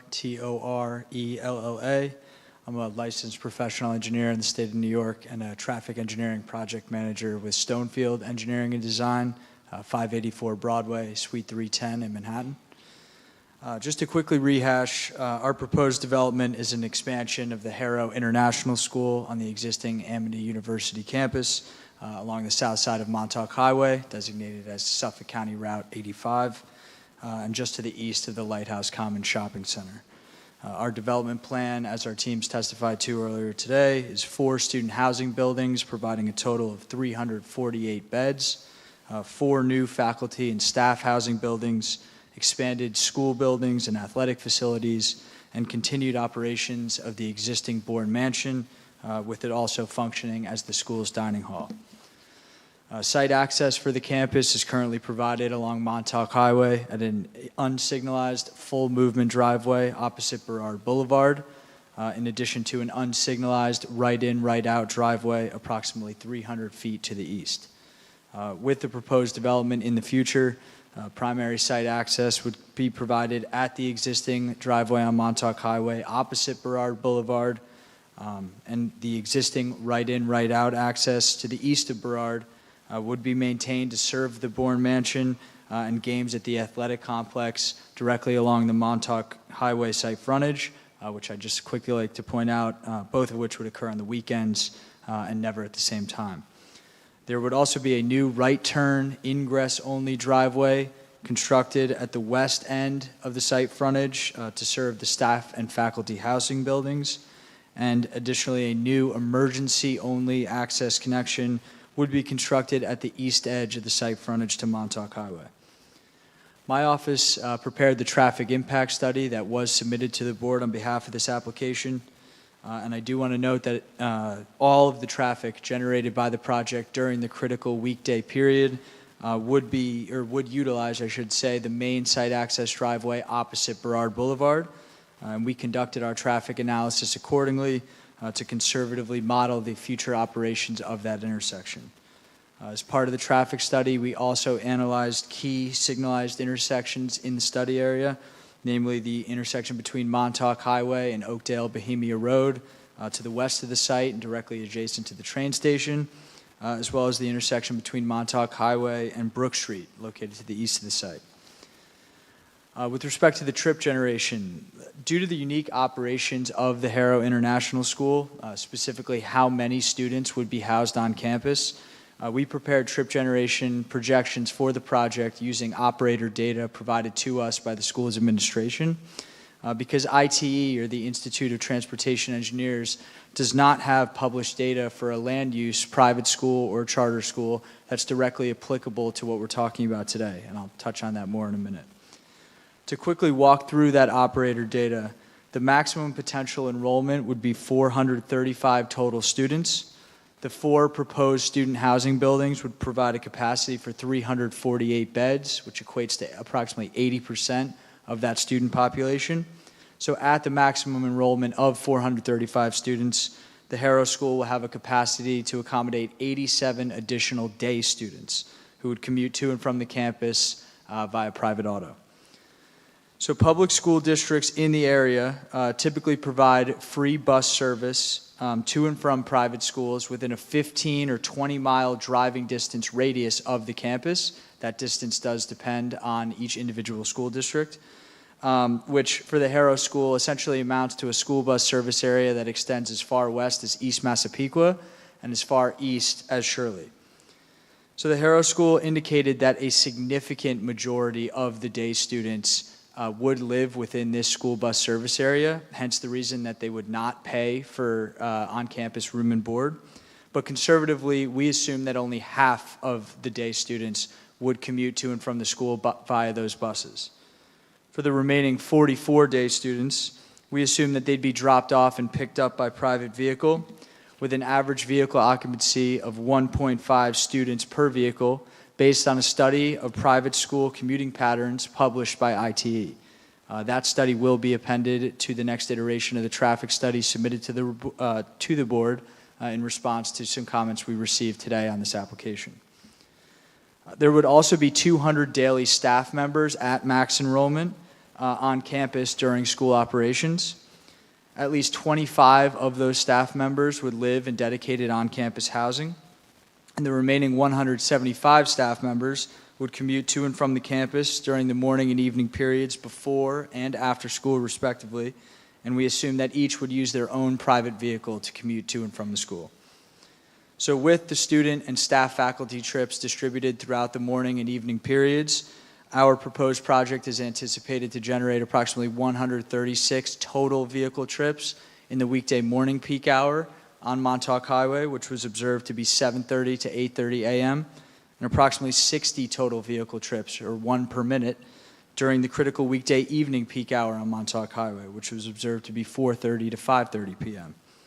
So utilizing these trip generation estimates, our traffic modeling shows that the proposed Harrow School expansion would not significantly or adversely impact traffic operations along Montauk Highway, specifically at the main site access intersection opposite Burrard Boulevard, in addition to the signalized intersections between Montauk Highway and Oakdale Bohemia Road, Montauk Highway, and Brook Street to the east. I do want to highlight 2 last items based on comments we received, specifically pertaining to the trip generation. So again, ITE publishes data that is widely used to project the volume of traffic that's generated by various types of development projects, including private schools. However, there really isn't an applicable use in ITE that compares to the proposed Harrow School, because the data that's published for private and charter schools in ITE doesn't consider facilities that provide on-campus housing, especially to the level that we're talking about here, with approximately 350 beds and housing 80% of the student enrollment. We did prepare a summary of ITE data for private and charter schools, And when you factor in a 70 to 80% reduction in those volumes to account for our on-campus housing, our trip generation based on the operator data is actually significantly higher during the peak hour than that ITE data. So conservatively, we use the operator data to conduct our analysis to present, a reasonable worst case projection of traffic conditions in the area in the future. Last thing I want to note is that this board previously approved in 2012 an application for 380 residential units on this site. Projecting those trips generated by potential residences on the site using ITE, the proposed Harrow School would generate 50 fewer vehicle trips during the morning peak hour and 160 fewer trips during the weekday evening peak hour. So in my professional opinion, I think it's fair to say that this proposed project constitutes a net reduction in vehicle trips as compared to what was previously approved for the site. Thank you. Thank you.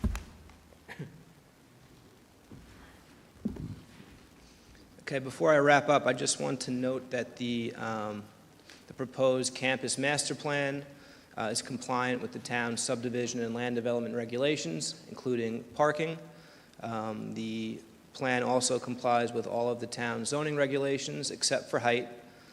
Some of the existing buildings are, as Mr. Underwood indicated, 4 stories, and the proposed buildings, the proposed dorms are 3 stories. Whereas the residence AAA zoning only allows for 2.5 stories. Under the PLP, as part of our application, we'll be seeking a town board waiver of that restriction. And last, I just wanted to note that we have received letters of support from Suffolk County Executive Ed Romaine, the Oakdale Civic Association, and the Oakdale Historical Society. We have had conversations with the Connecticut School District, and the superintendent has also voiced his support for the project.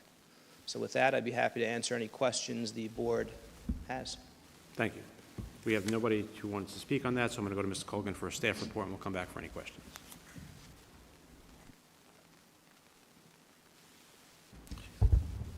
Thank you, Mr. Chairman. As stated by the applicant, this application proposes a boarding school with accessory buildings. The site is currently used as an educational use and catering facility. Prior to this, the property was the subject of a change of zone for the Planned Landmark Preservation Overlay District back in 2012. That approval permitted a university use, a catering facility with accessory hotel, and 380 units of attached housing. The current proposal is to add the Planned Landmark Preservation District as an overlay over the entire property. Doing so would permit the height of the proposed dormitories. The intent of the PLP is to protect, enhance, and use buildings, structures, and other objects having special character or special historic or aesthetic interest or value, which certainly the Bourne Mansion warrants. If the application is granted, the applicant could receive permission from the town board to allow the property to be developed with the proposed height of the dormitories, and as well as the catering use, while ceding the planning board control over the external appearances of the buildings and the overall site where the PLP boundaries extend. Large segments of the property are in a flood zone and or near wetlands along much of the property, so the applicant will have to build it in conformance with FEMA flood protection standards. A traffic study was submitted and reviewed by the town's traffic consultant. The consultant recommended verifying the projected traffic impacts by comparing with data from comparable uses. This application was referred to the Suffolk County Department of Public Works for their review, and common as Montauk Highway is under the jurisdiction of the county. It's the staff's opinion that the proposed building elevations lack sufficient context with the historic buildings. This is particularly important for the proposed faculty housing, which will be visible from Montauk Highway. I want to stress, though, the applicant is actively working with staff on a resolution to this, and the staff anticipates that this will be amicably resolved. The proposed uses are consistent with the historic use of the property and are anticipated to be viable adaptive reuse of the historic buildings. While yet to be verified, it does appear the traffic impacts would be significantly less than the prior approved 380-unit residential development, which the current applicant is no longer seeking to construct. The staff does think this application does have merit. We just have a few other items to outline and finalize before bringing this back to the board, so the staff would recommend that the board reserve decision at this time, and we'll try to bring this back as quickly as possible. Thank you, Mr. Colgan. Questions from staff, from the board? Ms. Ruggieri?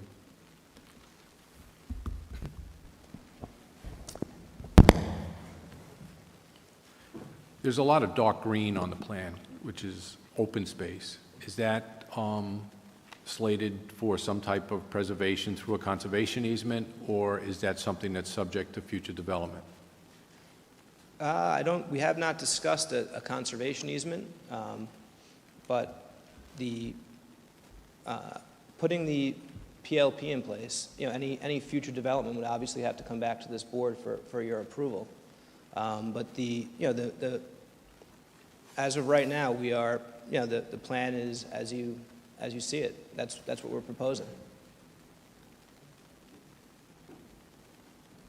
Okay.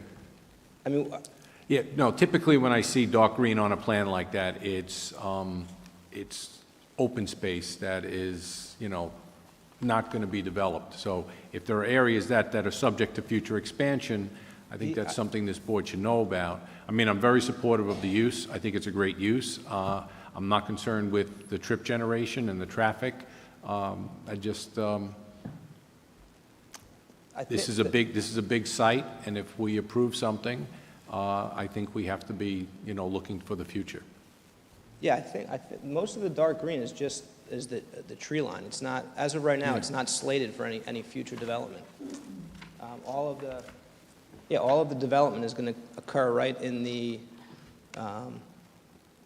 up towards Montauk Highway, where the 15 units of faculty housing, and in the quad, right by Dudak Hall. The only expansion would be Dudak Hall, and is it Malloy? And LaSalle. So any future expansion potential would have to come back to this board and the town board and go through the full review as you're doing with Correct. this application. Okay, thank you. Mr. Brown? One concern I have is, as you drive down Montauk Highway, across from the shopping center, across the street from the property today, you can see there's a field house, or I think you identify it as a lake house that you could see from the road that's back in there, which is, I guess it's going to be demolished according to the plan. When you build the faculty housing and the service center there, what type of buffer will there be? Well, the buffer along is, Montauk Highway, and what will you see from Montauk Highway? the buffer is gonna comply with all, or the front yard is gonna comply with town standards. And if you look at this slide right here, that's all you're gonna be able to see. The existing trees will remain, and it's over a 50-foot buffer from Montauk Highway. And that's going to remain? That's gonna remain, yep. Yeah, and my other concern, well, it's not really a concern with this property, because I think it's a less intense use than what we had when we approved the condominiums years ago, is the traffic, which will have an impact, but I think will be a lesser impact than what was priorly approved. I agree. Thank you, Mr. Brown. Any further questions from the board? Seeing anything further from the applicant? That's it. Is there a motion? Mr. Chairman. Mr. Brown? Mr. Chairman, I'm going to make a motion to close the public hearing and to reserve decision tonight. It's a motion by Mr. Brown to close the public hearing and reserve decision. Is there a second? Second by Mr. Moriarty. All in favor? Opposed, abstentions? The application is reserved. Thank you. Item 7 on the agenda, Town Board Application, Public Hearing, New York Gynecology Surgery, CZ 2025-005, southeast corner of Union Boulevard, County Route 50 and Leonard Lane, Bay Shore, 1420 Union Boulevard. Applicant requests to change the zone from Residence A to General Service T in order to expand an existing building for a medical office. Site plan modifications may be required as part of the application. Good evening. Good evening, Mr. Chairman, members of the board. For the applicant, Brian Kennedy, partner with Forcelli Deegan Toronto, offices at 100 Motor Parkway, Hauppauge, New York. Present with me this evening is the project engineer, Matthew Aylward, and the project architect, Nick Pfluger. The applicant is requesting a change of zone from residential B to general services T to allow for an existing church to be renovated and revitalized into a small medical office. Now, the applicant, New York Gynecological Surgery, currently owns and operates a building located at 375 East Main Street in Bay Shore. the principals of NYGS. Dr. Pank Singhal is the president of the company. He is a renowned specialist in endometriosis and gynecological oncology surgery. He and his wife, Dr. Virginia McLean, are the only doctors who work in their practice. Prior to opening their practice, they both worked for large hospital systems and left that to start their own business. Now, New York Gynecological Surgery is not your prototypical OBGYN operation. They specialize in minimally invasive surgery and treatment of endometriosis. They do not see women for regular checkups. Instead, they serve as specialists for rare female health issues.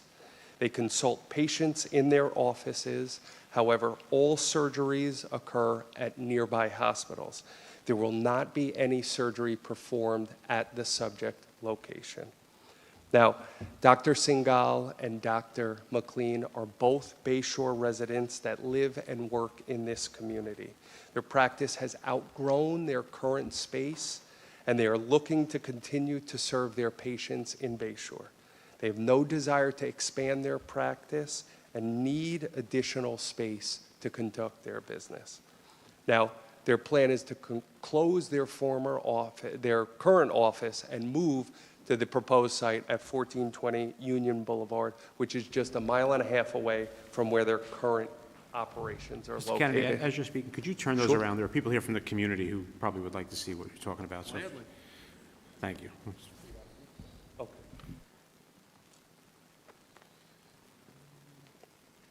Now, the staff currently is comprised of 10 staff. That includes 2 doctors, Dr. McLean and Dr. Singhal, 2 medical assistants, 3 administrative assistants, 2 receptionists, and 1 person who acts as security. There's no plan to expand their operations again or increase their staff. Now, most importantly, this practice will only be open on weekdays. The hours of operation are 8 a.m. to 4 p.m. But patients are only seen at this facility 2 days a week, on Mondays and Wednesdays. Tuesdays and Thursdays, the building will be open for administrative purposes, but both doctors will be performing surgeries at nearby hospitals. On Friday mornings, the office will be open to handle billing issues, paperwork issues, but the doctors will not be there seeing patients. Now, the change of zone, the requested change of zone, will allow for a much-needed site improvements to the church property, which has seen very little activity over the last 10 years. It will also put in place a low-impact use, which will generate minimal traffic and operate during hours when most nearby members of the community are not at home. Now, there is comparable zoning in the area. I understand the site abuts single-family residential homes, but located to the east, most properties are zoned commercial or industrial. The plan that Mr. Aylward will discuss in more detail complies with all zoning requirements. It provides 63 parking stalls, which exceeds the required parking at the subject site. Before turning it over to Matt, I would just note that, as I indicated earlier, both applicants spent several years working for large hospital systems. They left that life and they are running their own small business. They have no intentions of ever being acquired by a large hospital system. They intend to continue to own and operate a small medical practice at the site. With that, I'm going to ask Matt to speak to you briefly regarding the proposed site plan.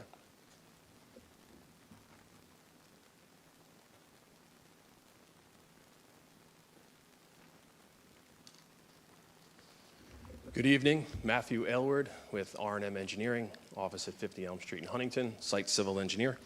Just to briefly discuss the property, the site is an existing 1.58 acre site. It consists of a 2-story brick building, Gross floor area is about 8,000 square feet.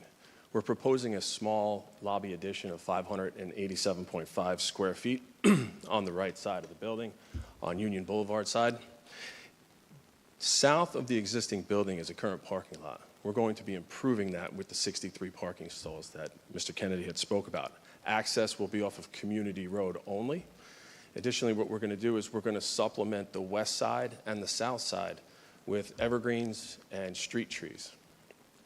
The street trees, we have 7 street trees on the west side, and I believe it's 26 evergreen trees consisting of Japanese cedars and western arborvitaes. We're also going to increase the buffer along the south side from 7 feet to 25 feet, and proposing an additional 34 evergreens in that area. There's an existing tree line and hedgerow in that area. We're not going to be touching those trees, and hedges will stay. Additional landscaping is proposed around the perimeter of the building and within the landscaped islands and such.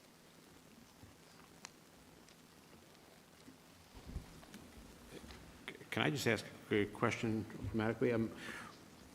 Based upon the operation of that facility, how many parking spaces do you feel you need? 63 seems like quite a bit based upon what you're saying the practice would be. Can Correct. you speak to how many you feel are needed versus how many are required?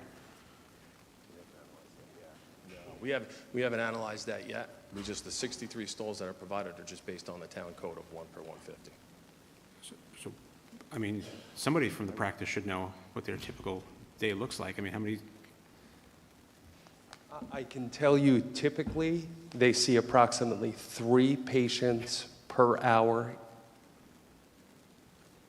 over the course of the Monday and Wednesday. Seems like approximately. Seems like you're well overparked.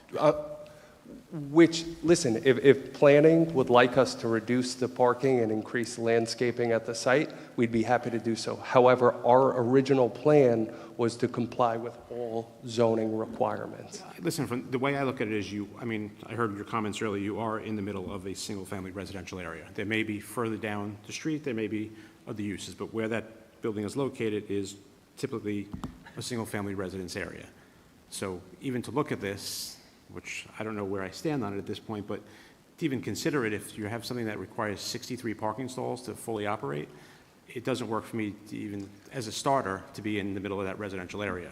If you're telling me it's more of a mom and pop type of use, it's not a corporate, it doesn't need that many, maybe there's some merit, and I suggest meeting with the community and having that discussion with those in the immediate community. But I mean, just from my opinion right now, going in there with something that requires 63 parking spots with all single-family residents around it is not something I would support. And I appreciate that. However, the existing use, which I understand is that. permitted, is a much different use. Is It's a different use than a medical office.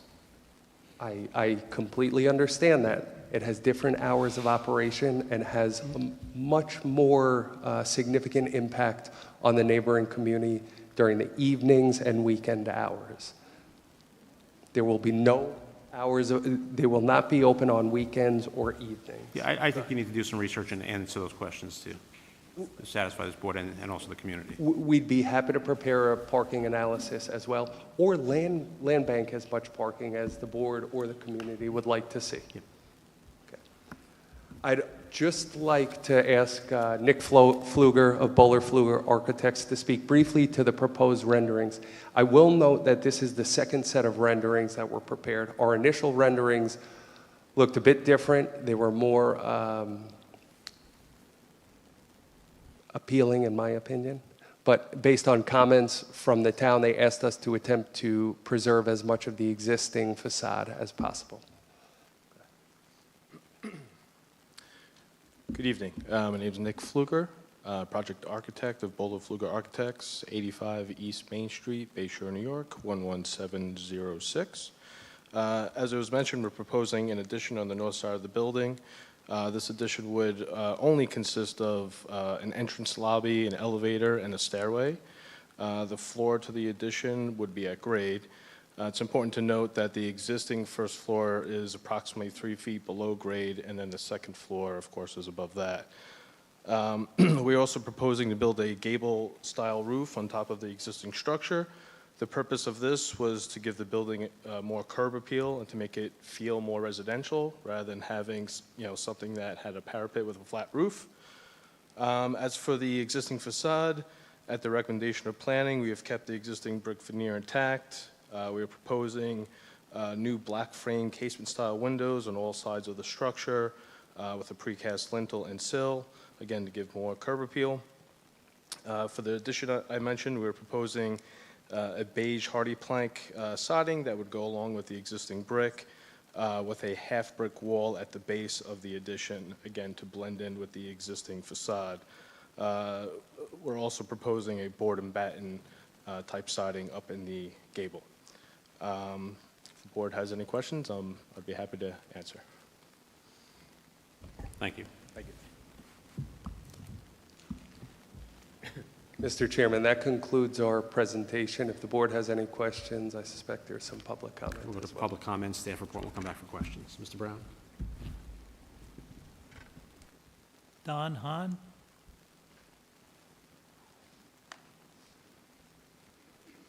Good morning, Mr. Chairman and members of the board. My name is Don Hone.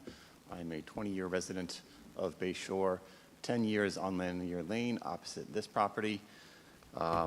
This is quite a different position for me to be in.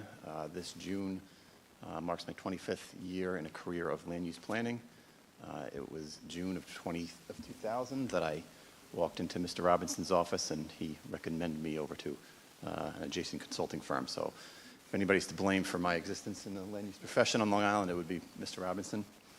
I did provide a letter to the board. I hope you all received it. I can read it into the record or I could paraphrase. We have it as part of the record already. It was circulated today, but you feel free to read it into the record if you'd like, or however you want to use your time. I'll paraphrase a little. 68-487 of Islip Town Code is the legislative intent of the GST district. I don't believe that this proposal meets that intent. Section A speaks about community identity that stems from the residential uses, the architecture and streetscape elements that serve as a scenic gateway to the business district. This is a partial quote from the code.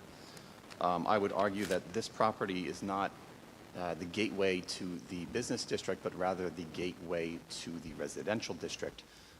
North of this property, across Union Boulevard, is a landscaped area that is owned by the town, owned and maintained by the town. And that property, along with this property, kind of create a sense of place and kind of create a focal point to the entrance to the residential community. There also exists a current transition between the developed downtown area and the residential district.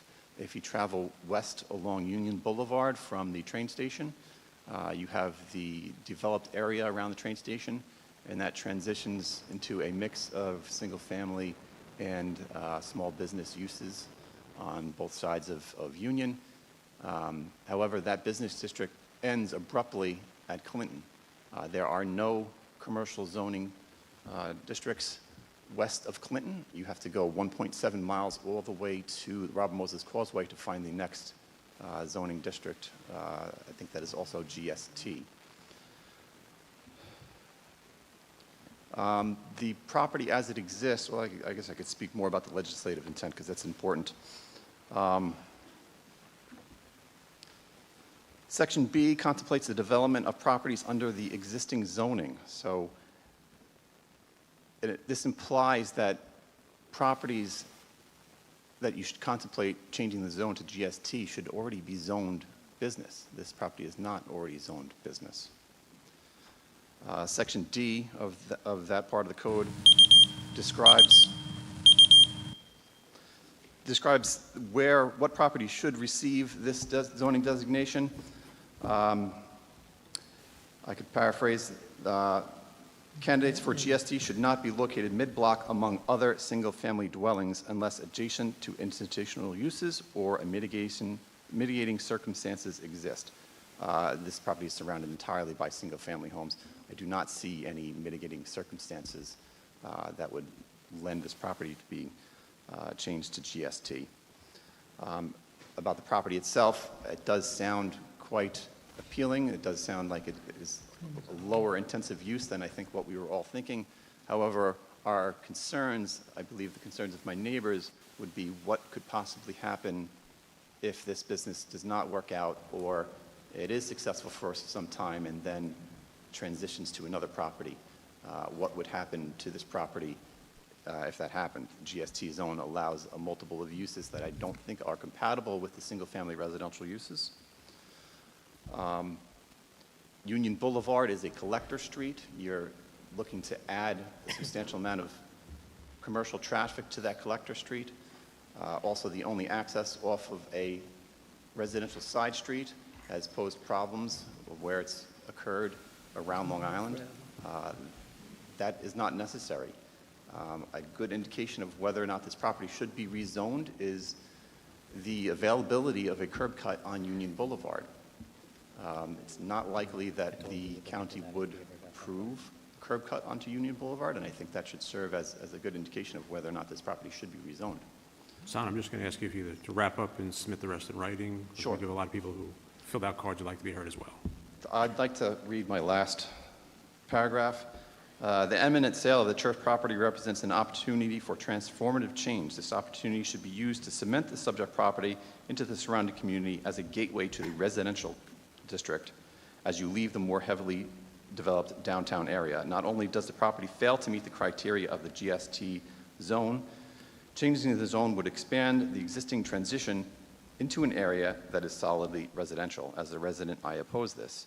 Union Avenue is intended to be a collector roadway that collects residential areas to the commercial areas. Unlike Montauk Highway and Sunrise Highway, it is not intended to be part of the commercial district.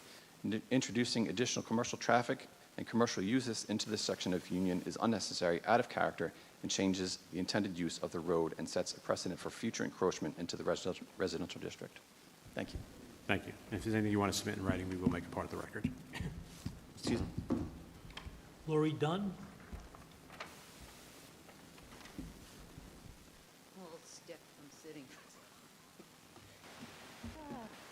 Good evening to the chairman and the board. Thank you for being here tonight. My name is Lori Dunn, and I reside at 63 Community Road, which faces where they want to have their entrance and exit. And so I oppose this change in rezoning. Also, you know, I've lived in this home for 26 years, and I endured 15 of those years of National Grid's remediation project, which was absolutely horrendous. And we still are experiencing that with, you know, monitoring wells in our neighborhood and stuff like that. So we do have that inconvenience, excuse me. Also, the traffic that this would occur, I don't understand how 2 doctors need 63 parking spaces or a building this big. I just don't think that it would complement our community. I think it would incur a lot more traffic than we already have. We have a Catholic school at the other end of our block that, you know, there's buses coming down community, there's a ton of traffic. People use it as a thoroughway as it is to avoid the light on Fifth Avenue. You know, they come flying down my block on 2 wheels. I mean, my house faces the entrance to the Love and Mercy Fellowship. And that was a church. And, you know, there were people there on Sunday and maybe on a Wednesday night. So that church really didn't incur any traffic to our community that was threatening in any way. And also, there's a lot of children in our neighborhood, you know, and people would then again be using Lanier and Community Road from Montauk Highway to get to this building. They're late for their appointment. You know, they're flying through the stop signs as it is. So I just don't think this is the place for this, and I oppose the rezoning. Thank you for listening. Thank you. Jen Spellman?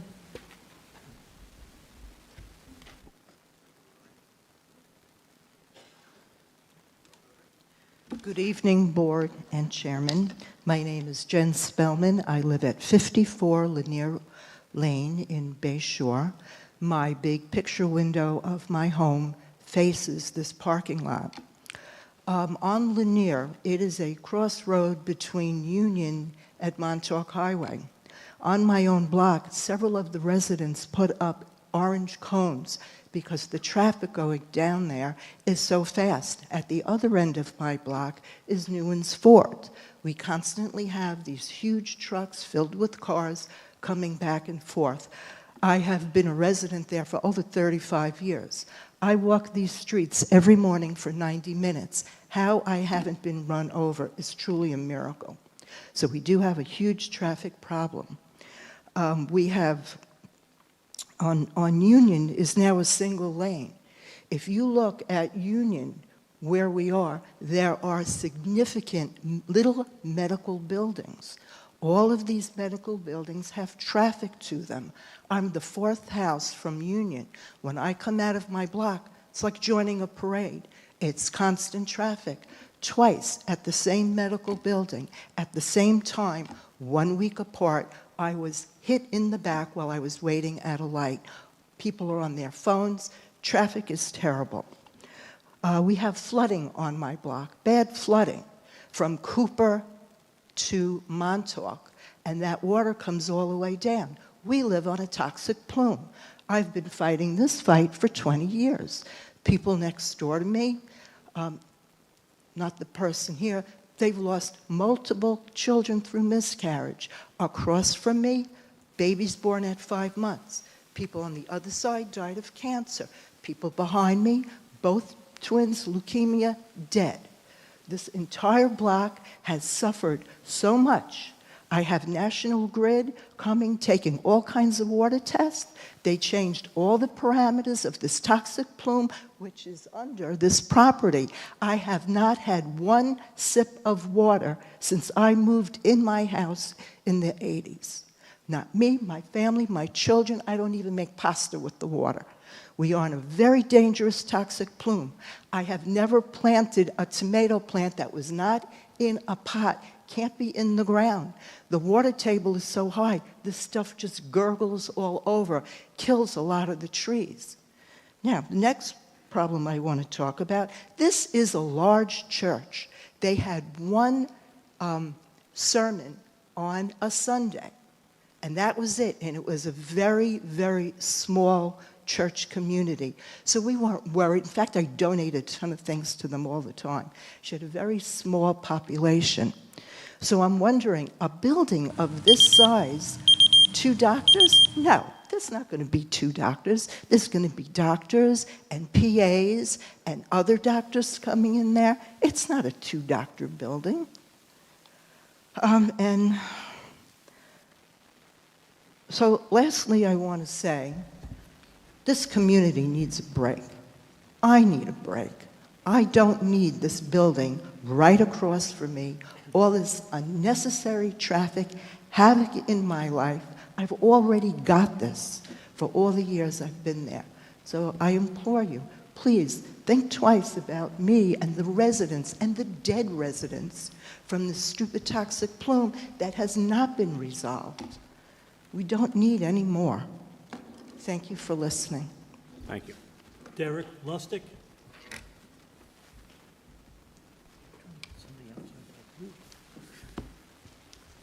Chairman, members of the board, Derek Lustig. I reside at 52 Lanier Lane. So new resident, right? Been in Bay Shore for over 5 years. Just bought my first home right on Lanier, right next to Jen, who's a sweetheart, by the way. I have a 1.5-year-old daughter. She's active. She loves the outside. At first, you know, when they were saying, like, listen, we're going to put a medical use building in, immediate mind goes to traffic. How many cars are going to be coming up and down the road? How many cars are going to be going up and down, turning in off community? What kind of impact is that going to have on our residential neighborhood? After hearing their argument, interesting, cool, 2 doctors, they're Bay Shore residents. I'm all about Bay Shore supporting Bay Shore, and if we're going to grow out the town. The parking lot is massive. I'm immediately thinking down the line, they retire, they leave, they sell off the building, then what? We have a massive medical building now that has 68 parking spots. The ability for people to come in, take over, purchase this land and building, and expand out once it switches zoning, it doesn't bode well for the future of our neighborhood, which is fully residential. One of the main reasons why I bought a home on this block, it's beautiful, fantastic people. I could walk to town, which I love. The school district, Blue Ribbon School District's really solid. I love the fact that it's a residential neighborhood. I would love it to stay that way. That's all I have to say. Thank you for your time. I really appreciate you. Thank you. Eileen Riga.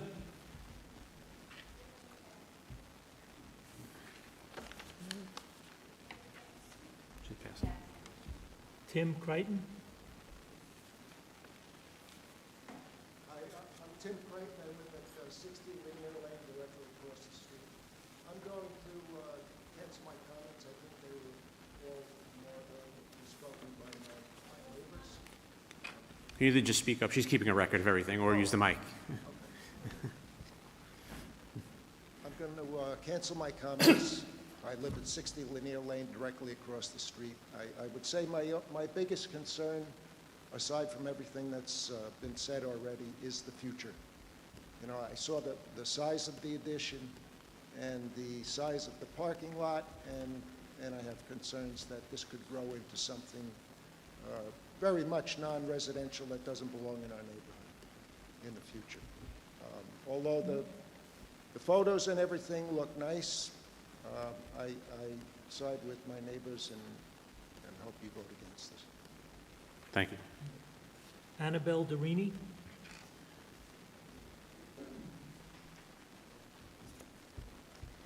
Good evening. My name is Annabelle Dorini, and I live at 37 Community Road.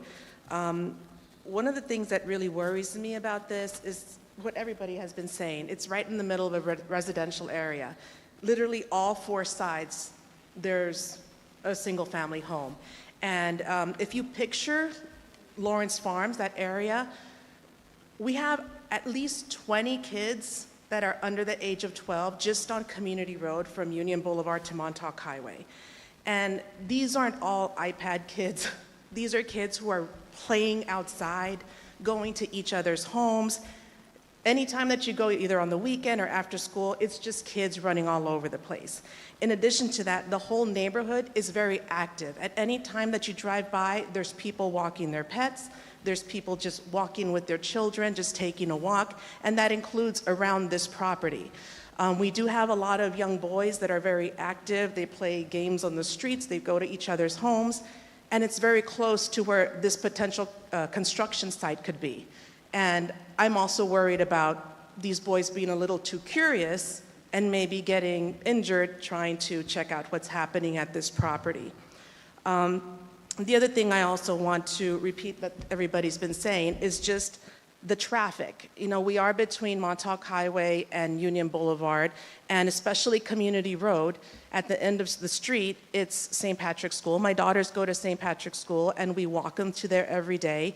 And just the traffic mess that happens at drop-off. And there are multiple times of drop-off because there is nursery, then there's the pre-K students, and then there's the regular students. And at the same time, the pickup is at different times. They pick up the nursery students, they pick up the pre-K students. So there's actually a lot of traffic going on throughout the mornings, the morning hours that they're talking about when their offices would be open. It's been so much traffic that the town of Islip has actually gone to evaluate the traffic because it eventually just becomes a single lane road. And we tend to, as residents, to be able to avoid it by going towards Union Boulevard instead of Montauk Highway. But now we're gonna have something on the other end of our street that's going to create traffic. So not only do we have traffic every day because of the school, but every weekend we also have traffic because of St. Patrick's Church. They have masses on Saturdays, they have masses all day on Sundays as well. So there's a lot of traffic there already. So I just wanted to emphasize just what kind of a residential area this is. This is exactly how you picture a residential neighborhood, people walking their dogs, kids playing at each other's house, everybody knows each other.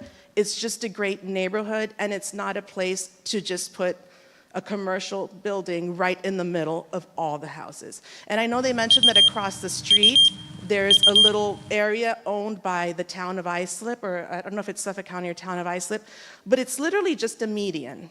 And right on the other side of it, there's homes. So it's not that big of a buffer in terms of the homes. You're literally surrounded by that.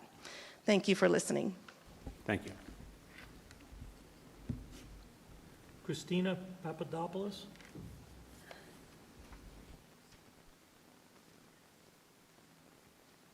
Good evening, Chairman and members of the board. Thank you for allowing all of us to come speak about our community and for having me here and have the ability to be heard.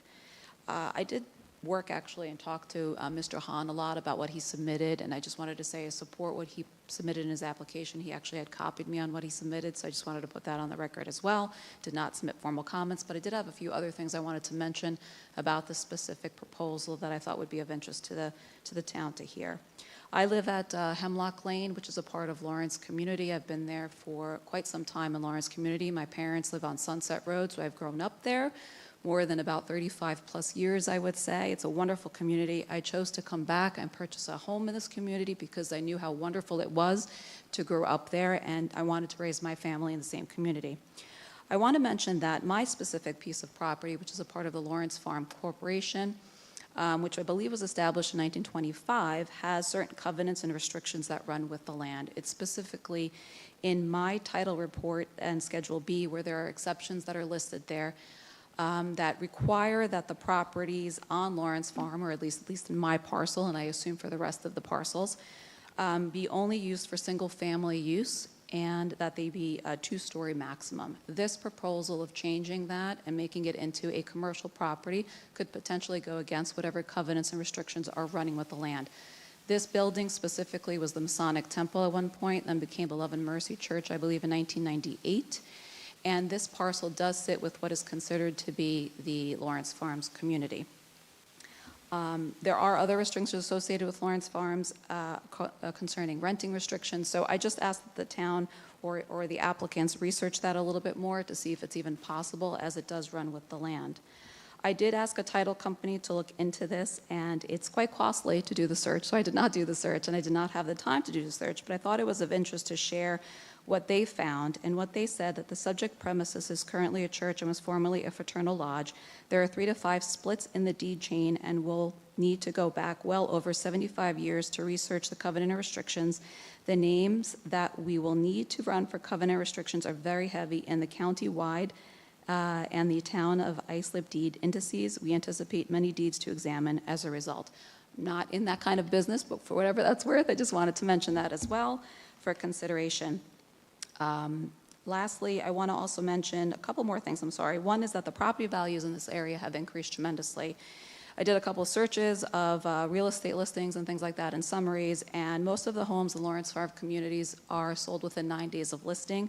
It's a desired area to purchase in. Property values recently have sold between $700,000 and $975,000. One of those homes is directly down the street from where this Masonic Temple would be. Obviously, there's a concern from my neighbors and the rest of us that the property values will decrease once you change the zone as well, if it is changed. Mentioned traffic conditions. I just want to add that there are about 5 schools within less than about 2 miles of this community, not just the private school down the street for Community Road. Fifth Avenue, Brook Avenue, South Country, the pre-K, they're all off of Union Boulevard, so it does get very busy there. I'm a work-from-home employee right now, and I will tell you, walking the community during my breaks, there are a lot of people home, not just, so it will impact the 8 to 4 time frame that they mentioned. And the larger issue as well is once this is zoned and changed for commercial property, it's a long-term use. I am really respectful of what the doctors want to do. I'm all supportive of women health care, tremendously supportive. It is surprising to me what they do intend to use this facility for. It sounds like a big investment for only being operated for a limited period of time. Of course, we can't control what a business does, but there are other parcels of property that my community members mentioned that are along the train tracks. Once you change this, my larger concern is you're going to have developers that are going to start coming in and purchasing those other properties that are across the street from Lawrence Farms, and that will change the dynamics of that total community as well. Ms. Papadopoulos, I'm going to ask you also if you would wrap up? We have others who Yes, want to that's speak. all I had to say. Oh, So I just wanted to perfect. say, Thank you. thank you so much. And I'm also aware that the town of Islip is doing a congestion survey, I think the TOI 360. And so it's just, I'm not quite clear on how that will work if we're looking to change commercial property when the town is considering a long-term 20-year plan on the area as well. So thank you so much. Thank you. Laura Albert? Hello, and thank you. Laura Albert, 34 Community Road, Bay Shore, New York. Be very quick. The traffic, especially from the parochial school, oftentimes they have the buses line up, and you know how big those school buses are. Making a turn out of my driveway, very, very hard. It's really a very congested area, and I don't think this is a very wise decision. Thank you. Thank you. Kimberly Arizosa? Hi, good evening. Thank you for having me. I think that I hope you've heard some compelling ideas about what this would mean to our community. I don't know if I have any more compelling ideas, except I want to reiterate that this is not a good fit for our community. On east, west, north, and south, this proposal is surrounded by homes. Community Road, where their driveway that they're saying for this property, Community Road extends over Union, and that's where the land that they are referring to, that's also Community Road. So it's one big neighborhood. There isn't really a divide that goes between the north and the south. I think that I'm probably the youngest or the newest member of the community on Community Road. I live at 30 Community Road. And we are young professionals, we have a young family, we have a dog, and the reason that we moved here was for these values that everyone has been speaking of tonight. And I'm very proud of my community for showing up, and this is who we are here, this is who we are in our neighborhood, and this is how we would like it to remain. Thank you. Thank you. Ryan Millier?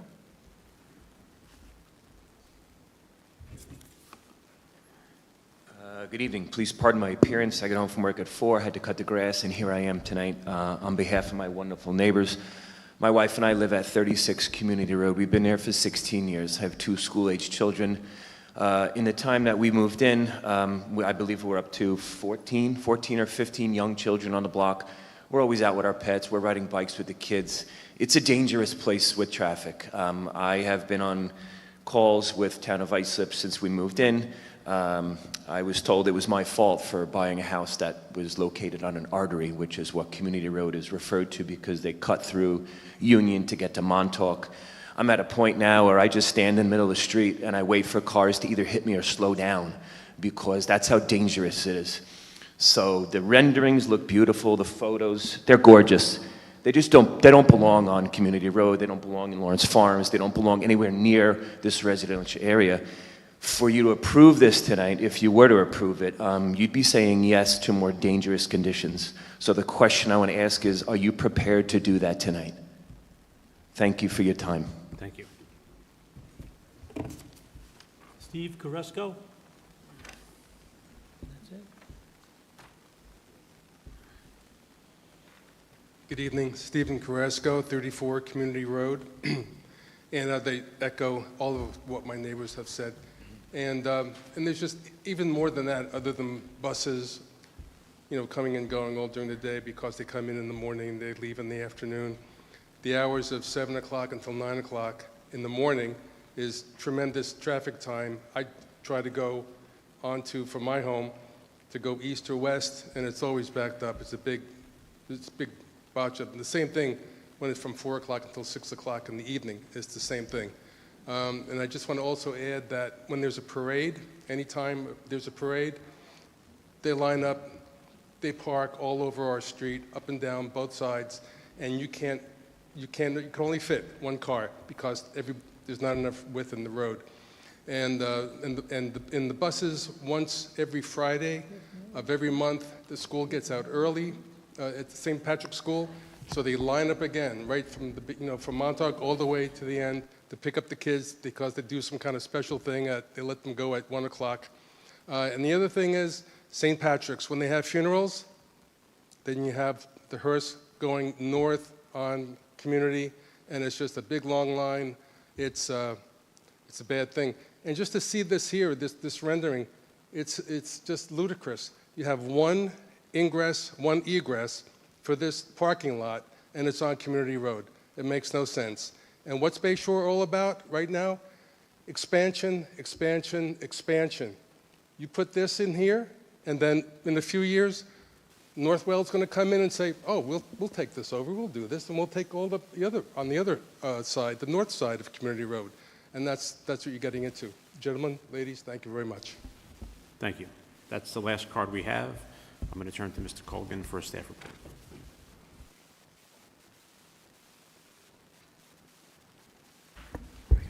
Thank you, Mr. Chairman.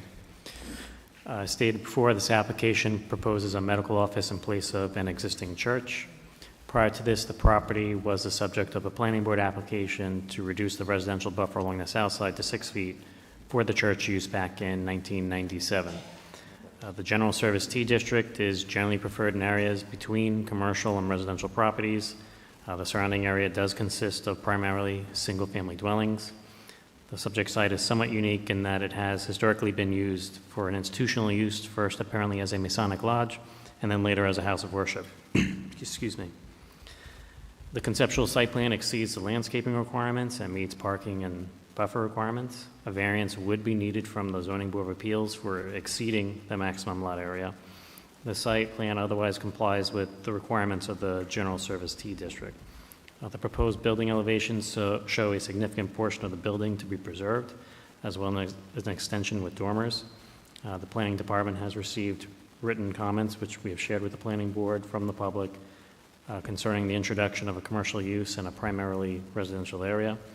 This board would have to weigh the effective preservation of a possible pre-war building with the impacts a medical office would introduce to the immediate area. So based on that and the comments we've heard tonight, staff would recommend that the board reserve decision. Mr.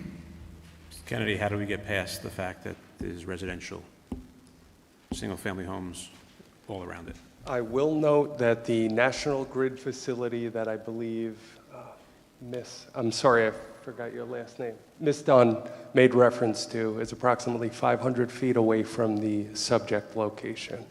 There is When she's keeping a record, we can't go back and forth. Where, if you'd like to submit something, ma'am, we'll take it in writing. I understand there are single-family homes directly across the street, south, east, and west. However, there is General Service D zoning districts to the north. And as Mr. Hone pointed out, this is a gateway to residential in his eyes. I would take the other position, that this is a gateway to commercial and industrial uses as you head east and along Union Boulevard. There's residential immediately to the north, south, east, and west of it. Do you have any other property immediately surrounding it that is not? There is nothing adjacent that is not single family. And I think that's sort of the hurdle that we need to get over, which I'm not hearing what your answer is to getting over that part of it. Well, we can work with the community on redesigning the site plan if there's something that planning has in mind that may be more beneficial to make this site work. There's a tremendous increase in landscaping to the site. We could work to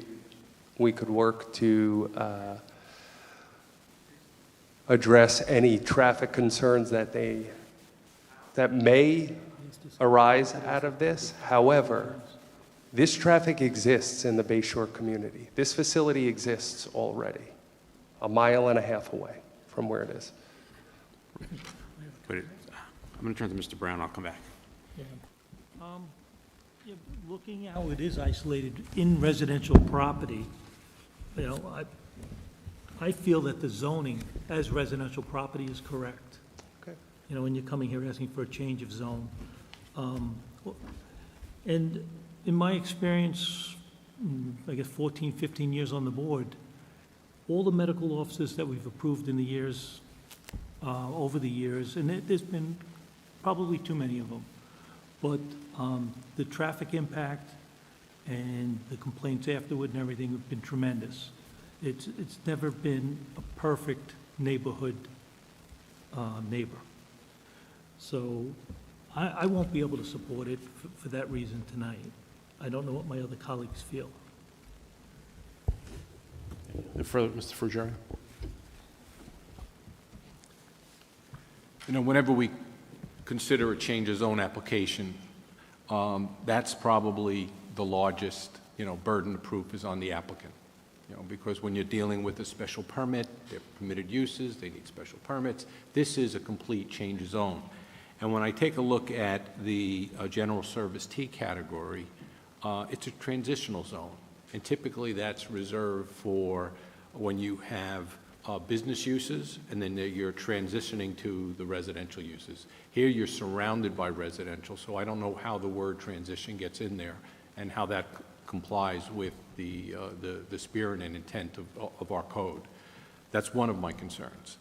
The second concern is, let's say you're correct, and you can convince everybody in this room that you can make this application work. The other concern is down the future. Once you have the zone of a general service T, that opens up the door for all other things to happen later on. One person mentioned maybe Northwell comes in, there's Good Samaritan Hospital, Catholic Health Services, buying up properties. Doctors groups are selling to these big networks, when they're getting ready to retire. So that's a big concern for me, and I don't think this particular application warrants the change of zone. Are there further questions from the board? Not seeing any. Oh, Mr. Moriarty, is that a yes?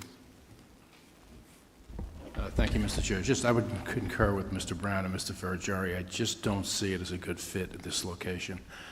I'm taking a look at the aerials, and once you go west of Clinton, it's really just a residential community. I think this would not be a good fit. It doesn't fit into the character of the community, so I would agree. I'd have great hesitation in supporting the application. Anything further from the board? If not, Mr. Kennedy, anything further from you? Nothing further. Is there a motion? I'll make a motion that we close this public hearing, and for all the reasons stated by myself and my fellow board members, we deny this application. It's a motion by Mr. Frugiari to close the public hearing and deny the application. Is there a second? Second by Mr. Moriarty. All in favor? Aye. Opposed? Abstentions? The application is denied. Thank you. We're going to go to next item on the agenda, which is item 8 on the agenda. I think that's where I am. VCR Self-Storage LLC, CZ 2025-006, south side of Spur Drive South, approximately 240.66 feet west of 5th Avenue, County Route 13, Bay Shore, 280 Spur Drive South. Applicant requests a change of zone from Residence A to Industrial 1 in order to construct a mini storage warehouse. Site plan modifications may be required as part of the application. Good evening to the applicant. You missed it in the beginning of the meeting. Did you? Yeah.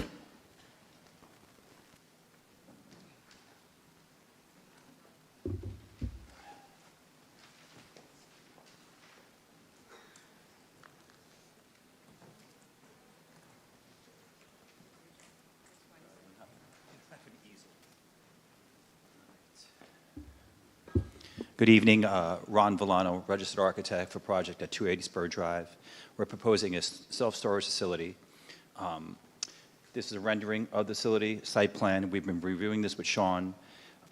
Basically, it's comprised of several lots, and one of the lots is residential. The others are industrial, so we're looking to change that one small piece to be industrial like the rest. And the surrounding properties are also all businesses, no residences.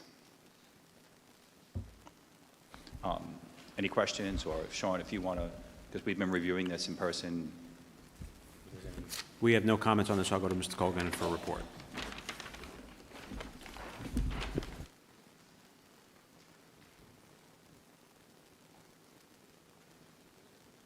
Thank you, Mr. Chairman.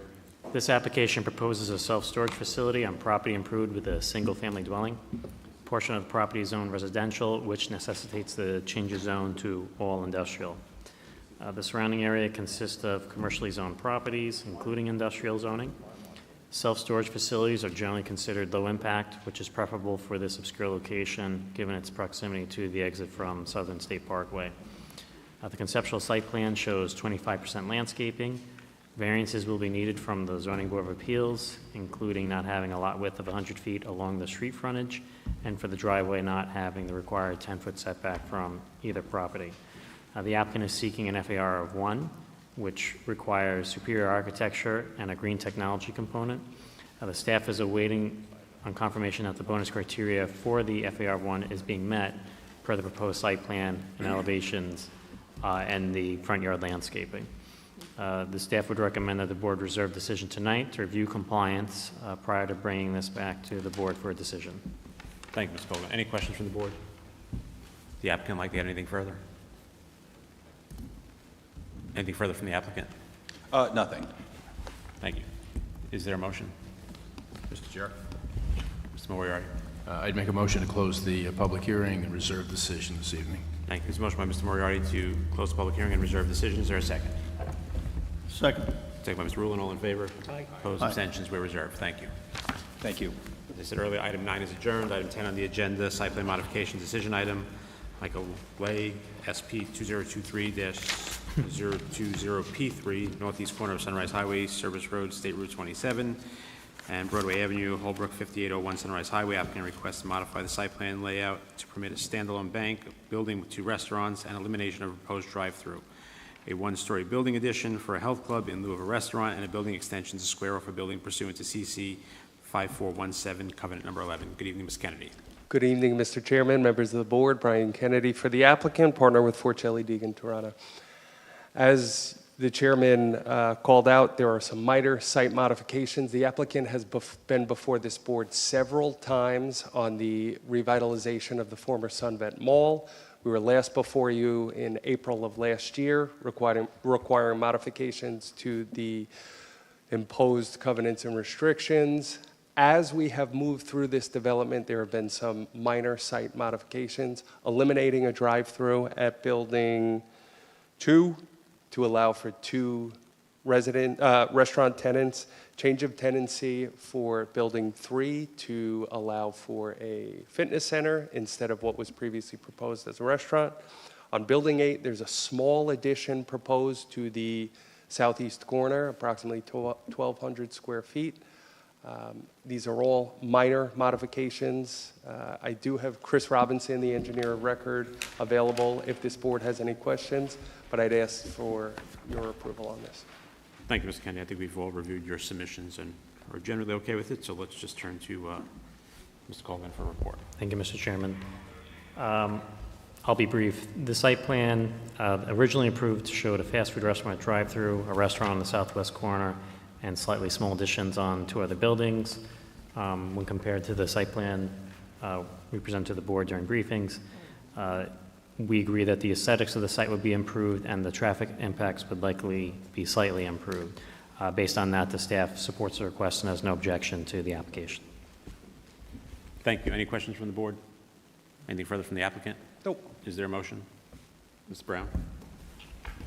Mr. Chairman, I'm going to make a motion that we grant this application based on the staff report. The motion by Mr. Brown to grant the application. Is there a second? Second by Mr. Frugari. All in favor? Opposed? Abstentions? The application is granted. Abstain. Thank you, guys. Item 11 on the agenda, site plan modification, decision item, Sergio Aguiar, SP 2023-055, east side of Ocean Avenue, 312 feet south of Erie Street, 2645 Ocean Avenue, Ronkonkoma. Applicant requests a parking relaxation and modification of TC number 5406 in connection with site upgrades for an existing office building. Good evening. Good evening, Matthew Elwood with R&M Engineering, 50 Elm Street in Huntington, site civil engineer. This property was before the board and the town board about a year and a half ago, where we received a change of zone to GST. At the time, we did not calculate the basement for parking. We received approval, and while we filed with the engineering department, it was brought to our attention that the basement should be counted, so we need relaxation of an additional 2 stalls. We had 9 on the previously approved plan, where we were providing 4, and now we need 11. We're still providing 4. The operation is still the same. It hasn't changed. It's a small IT company. Not a lot of customers come to the space. It's really just the employees. Thank you. I'll go to Mr. Gonzalez for a staff report.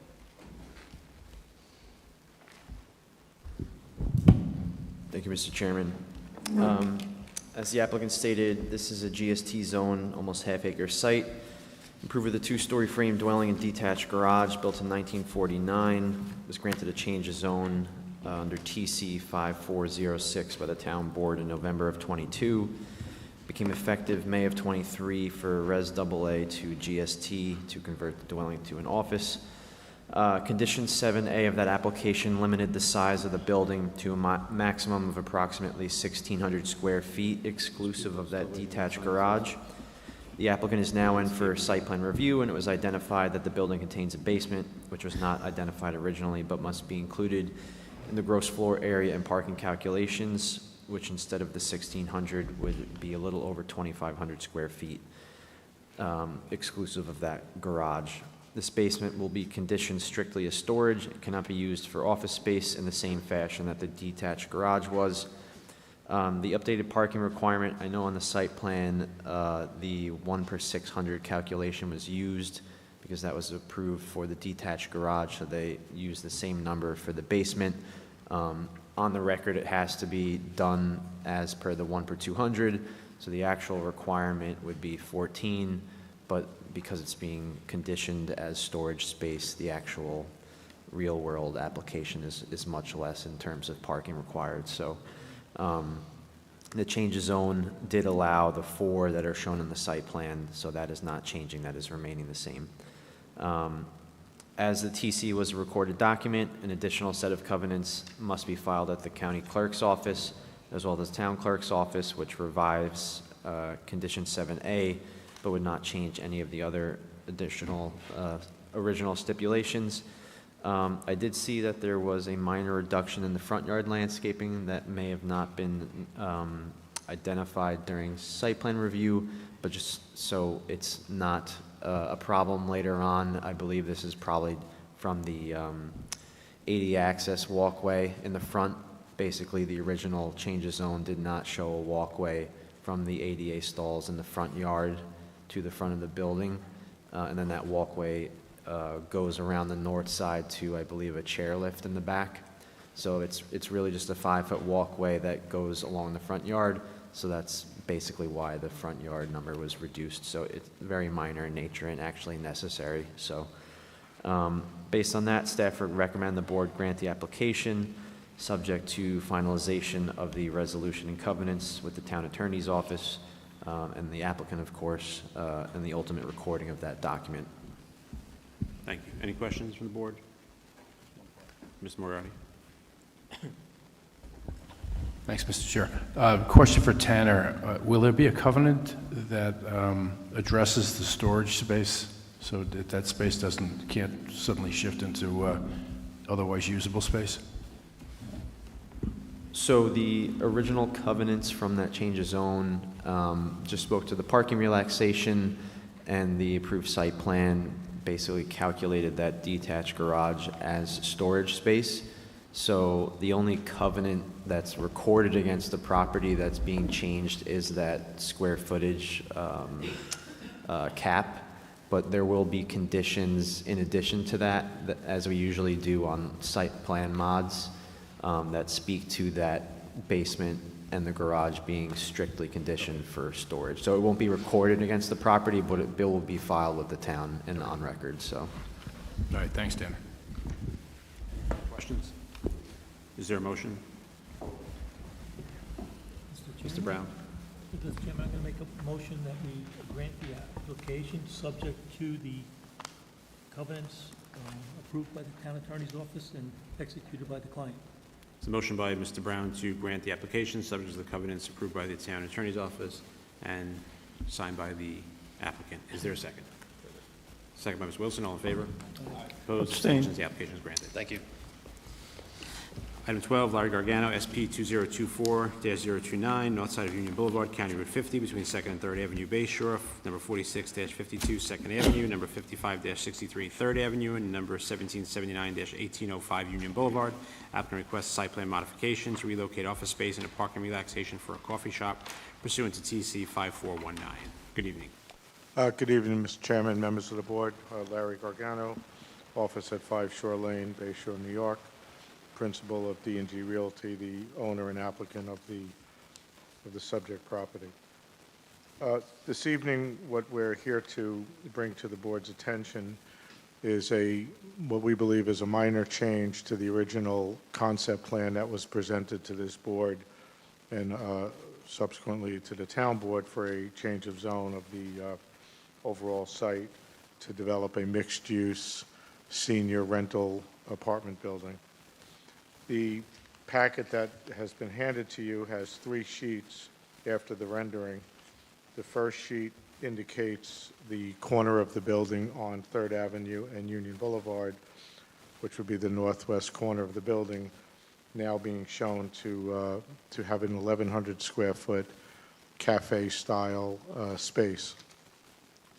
And that is what we're asking for a slight modification for, in addition to relocating the commercial space that was originally presented. If you go to the second sheet, you will see the original concept plan that was presented and approved during the change of zone. The entire corner of the building, the northwest corner along, as well as along 3rd Avenue, was proposed to be commercial, office, medical, or retail.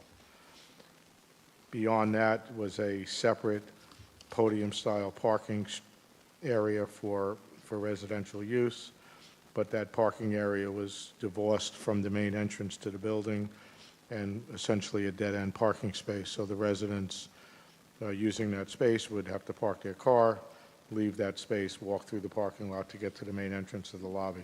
We saw that as problematic as we move forward with the final construction drawings and final design.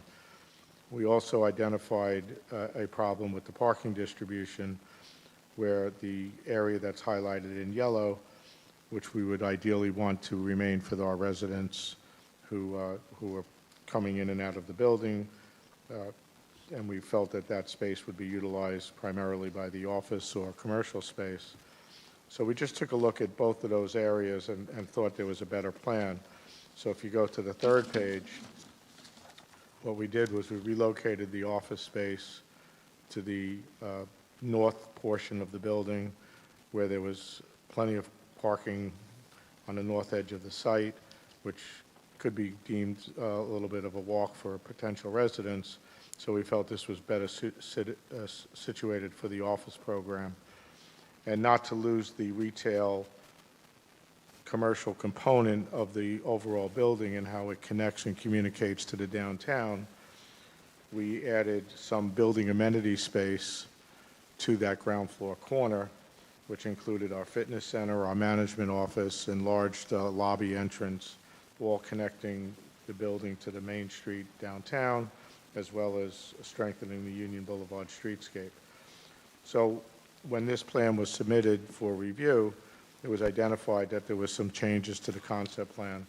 So we went to Planning Department, we talked to them, and the thought was that in addition to activating that corner, the northwest corner with amenity space for the building, that we take a small section of that, which would be the proposed cafe shop on the first page of the packet, and make that a public retail space. So that's what we're here before you tonight to present. We are within our original covenants and restrictions in terms of overall square footage. We're not exceeding it.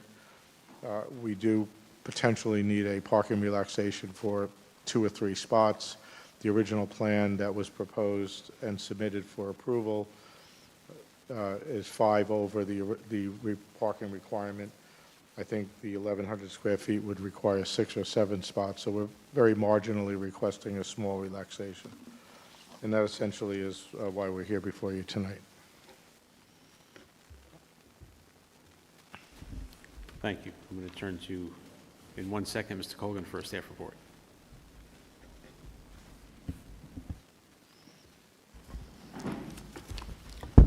Thank you, Mr. Chairman.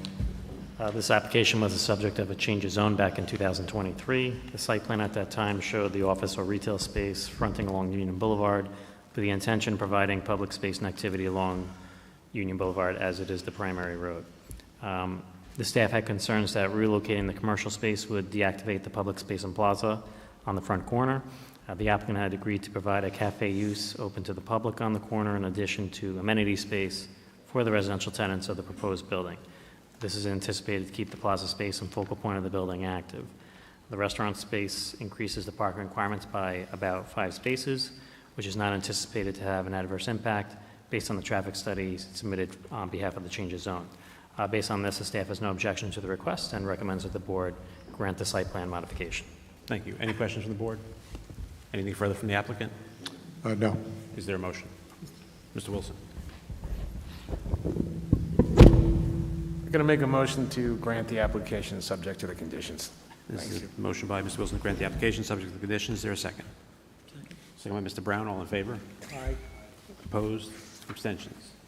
The application is granted. Thank you. Good evening.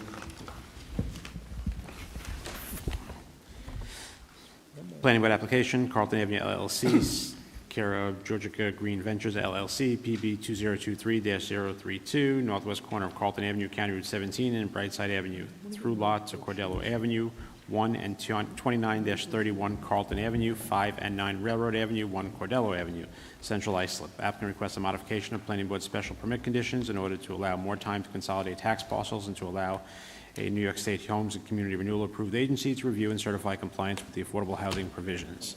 Good evening to the applicant. If you have nothing to add, I can go right to a staff report if you'd like to speak. I have nothing to add. Thank you. Perfect. Ms. Wozniak. All right. Thank you, Mr. Chairman. The application was granted by the Planning Board in January of 2024 for a mixed-use building with 96 affordable apartments and is one of the New York State DRI grant recipients. Since that January, the project has received site plan approval from our engineering division and has submitted for building permits with the town's building division. The project is a culmination of 5 contiguous properties that have been acquired from the Central Islip Civic Council, Town of Islip, and the Suffolk County Land Bank. In addition, the project is funded through several different parties that all have their own deadlines and financing requirements. The complexity of funding and intricacies of all the different agencies involved is making it difficult for the applicant to comply with 2 of the special permit conditions. One of those conditions requires the project to consolidate all of the tax parcels into a single tax parcel prior to the issuance of a building permit. As mentioned, this project involves acquiring land from the CI Civic, Town of Islip, and the county. Because there are so many involved parties, the applicant needs more time to complete those transactions before they can consolidate the parcels. The applicant will still consolidate the parcels into a single tax parcel, but it will be completed before a CO is issued. In order to help move the project along, the town recognizes the intricacies of the project and need for more time. Therefore, planning feels this request is justified and ultimately will end with the same result. The second condition requires the property owner to enter into a contract with a non-for-profit HUD-certified housing counseling agency to review and certify compliance with the affordable housing provisions that are stated in the conditions.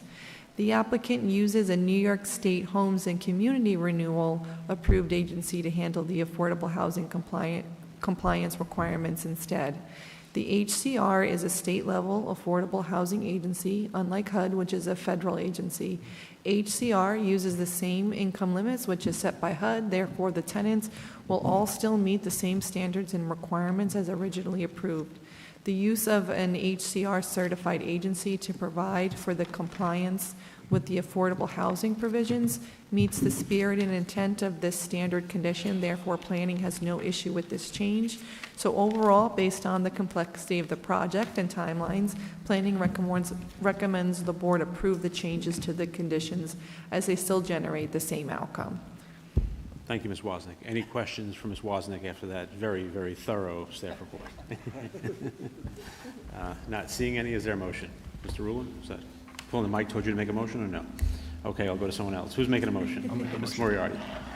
Thank you, Mr. Chair. I'd make a motion to grant the changes of the conditions that are outlined by Kelly in her report. It's a motion by Mr. Moriarty to grant the changes and conditions as outlined by Ms. Wozniak in her report. Is there a second? Second by Mr. Brown. All in favor? Aye. Opposed? Abstain. Mr. Rulon abstains. Motion carries. Thank you. Thank you. Good night. There a motion to adjourn? So moved. By Mr. Moriarty, second by Mr. Brown. All in favor? Opposed? Abstentions? We are adjourned. 9 o'clock. 9?